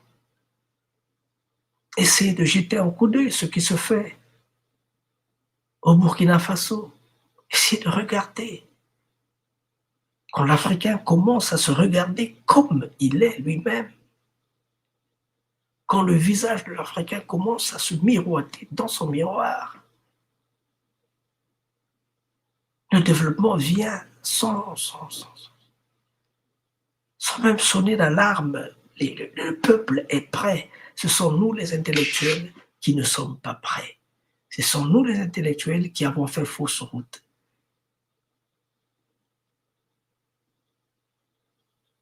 Faisons des efforts. Essayons d'africaniser nos connaissances. Essayons d'être nous-mêmes. Sinon, on est perdu à jamais. Tata Ndimusundi a voulu être lui-même.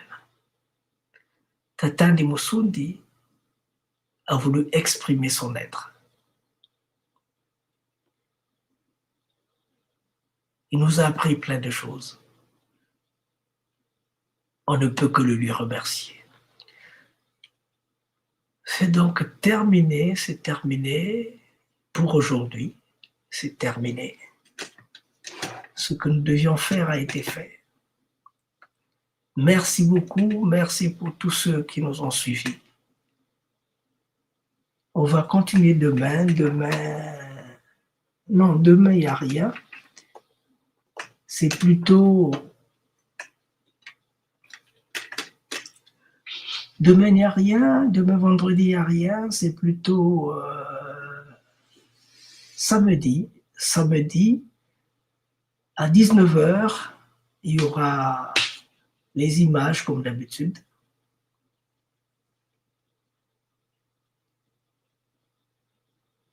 À 21h, Tata José nous présentera leur, disons, la contribution des Moussoundi dans l'action logique, la liberté et l'indépendance. Le dimanche, il y aura des films et Massengo vous parlera du 10 juillet 2020, pose de la première pierre du royaume Sundi au Congo. On commence à parler à un royaume que nous voulons construire, un royaume spirituel, un royaume touristique, un royaume culturel, un royaume para-économique, un royaume à la Malakima Congo. C'est grave. C'est le dimanche. Et puis, nous avons toute la semaine prochaine, jusqu'au 27, toute la semaine prochaine jusqu'au lundi 27 décembre. Merci beaucoup et à très bientôt. On va continuer avec cette célébration de Tatandi Musundi. Tatandi Musundi. Tatandi Musundi. Recommence. Recommence. Même si tu sens la fatigue. Même si une erreur te fait mal. Même si une trahison te blesse. Même si une illusion s'éteint. Recommence. Recommence. Même si la douleur te brûle les yeux. Même si on ignore tes efforts. Même si les larmes de l'échec coulent dans tes yeux. Même si tu te sens incompris. Recommence. Recommence. Même si l'injustice semble toujours avoir le dessus. Même si tu sens la peur au plus profond de toi. Même si les autres abandonnent. Même s'il faut en payer le prix. Recommence. Recommence chaque jour avec patience et amour. Recommence au jour des soleils comme au jour des tempêtes. Recommence avec amour et sans jamais te décourager.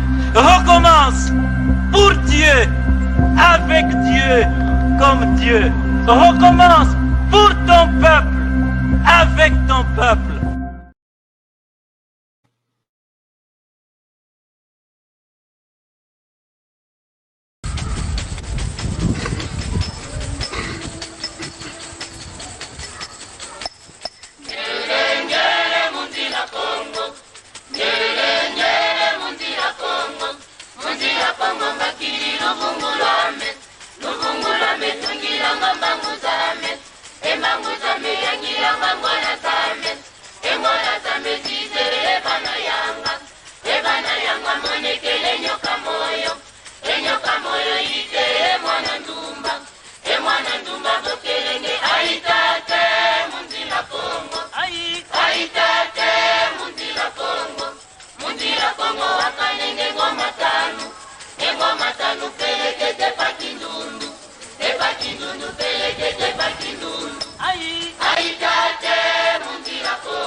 Remercie vivement les Malakima Congo qui a voulu songer et penser à adresser une invitation à Bundu Dia Congo de participer à ce forum d'une grande importance historique.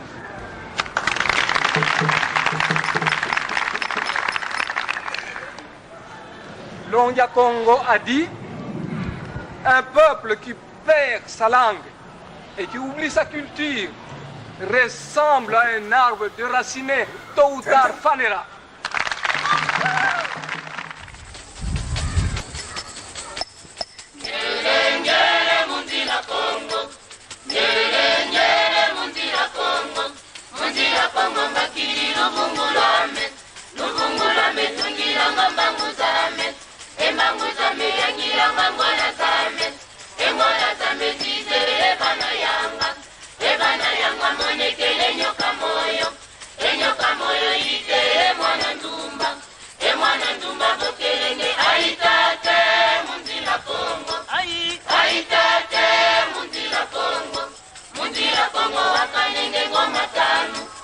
Ngoma tanu peleke te pakindundu peleke te pakindundu.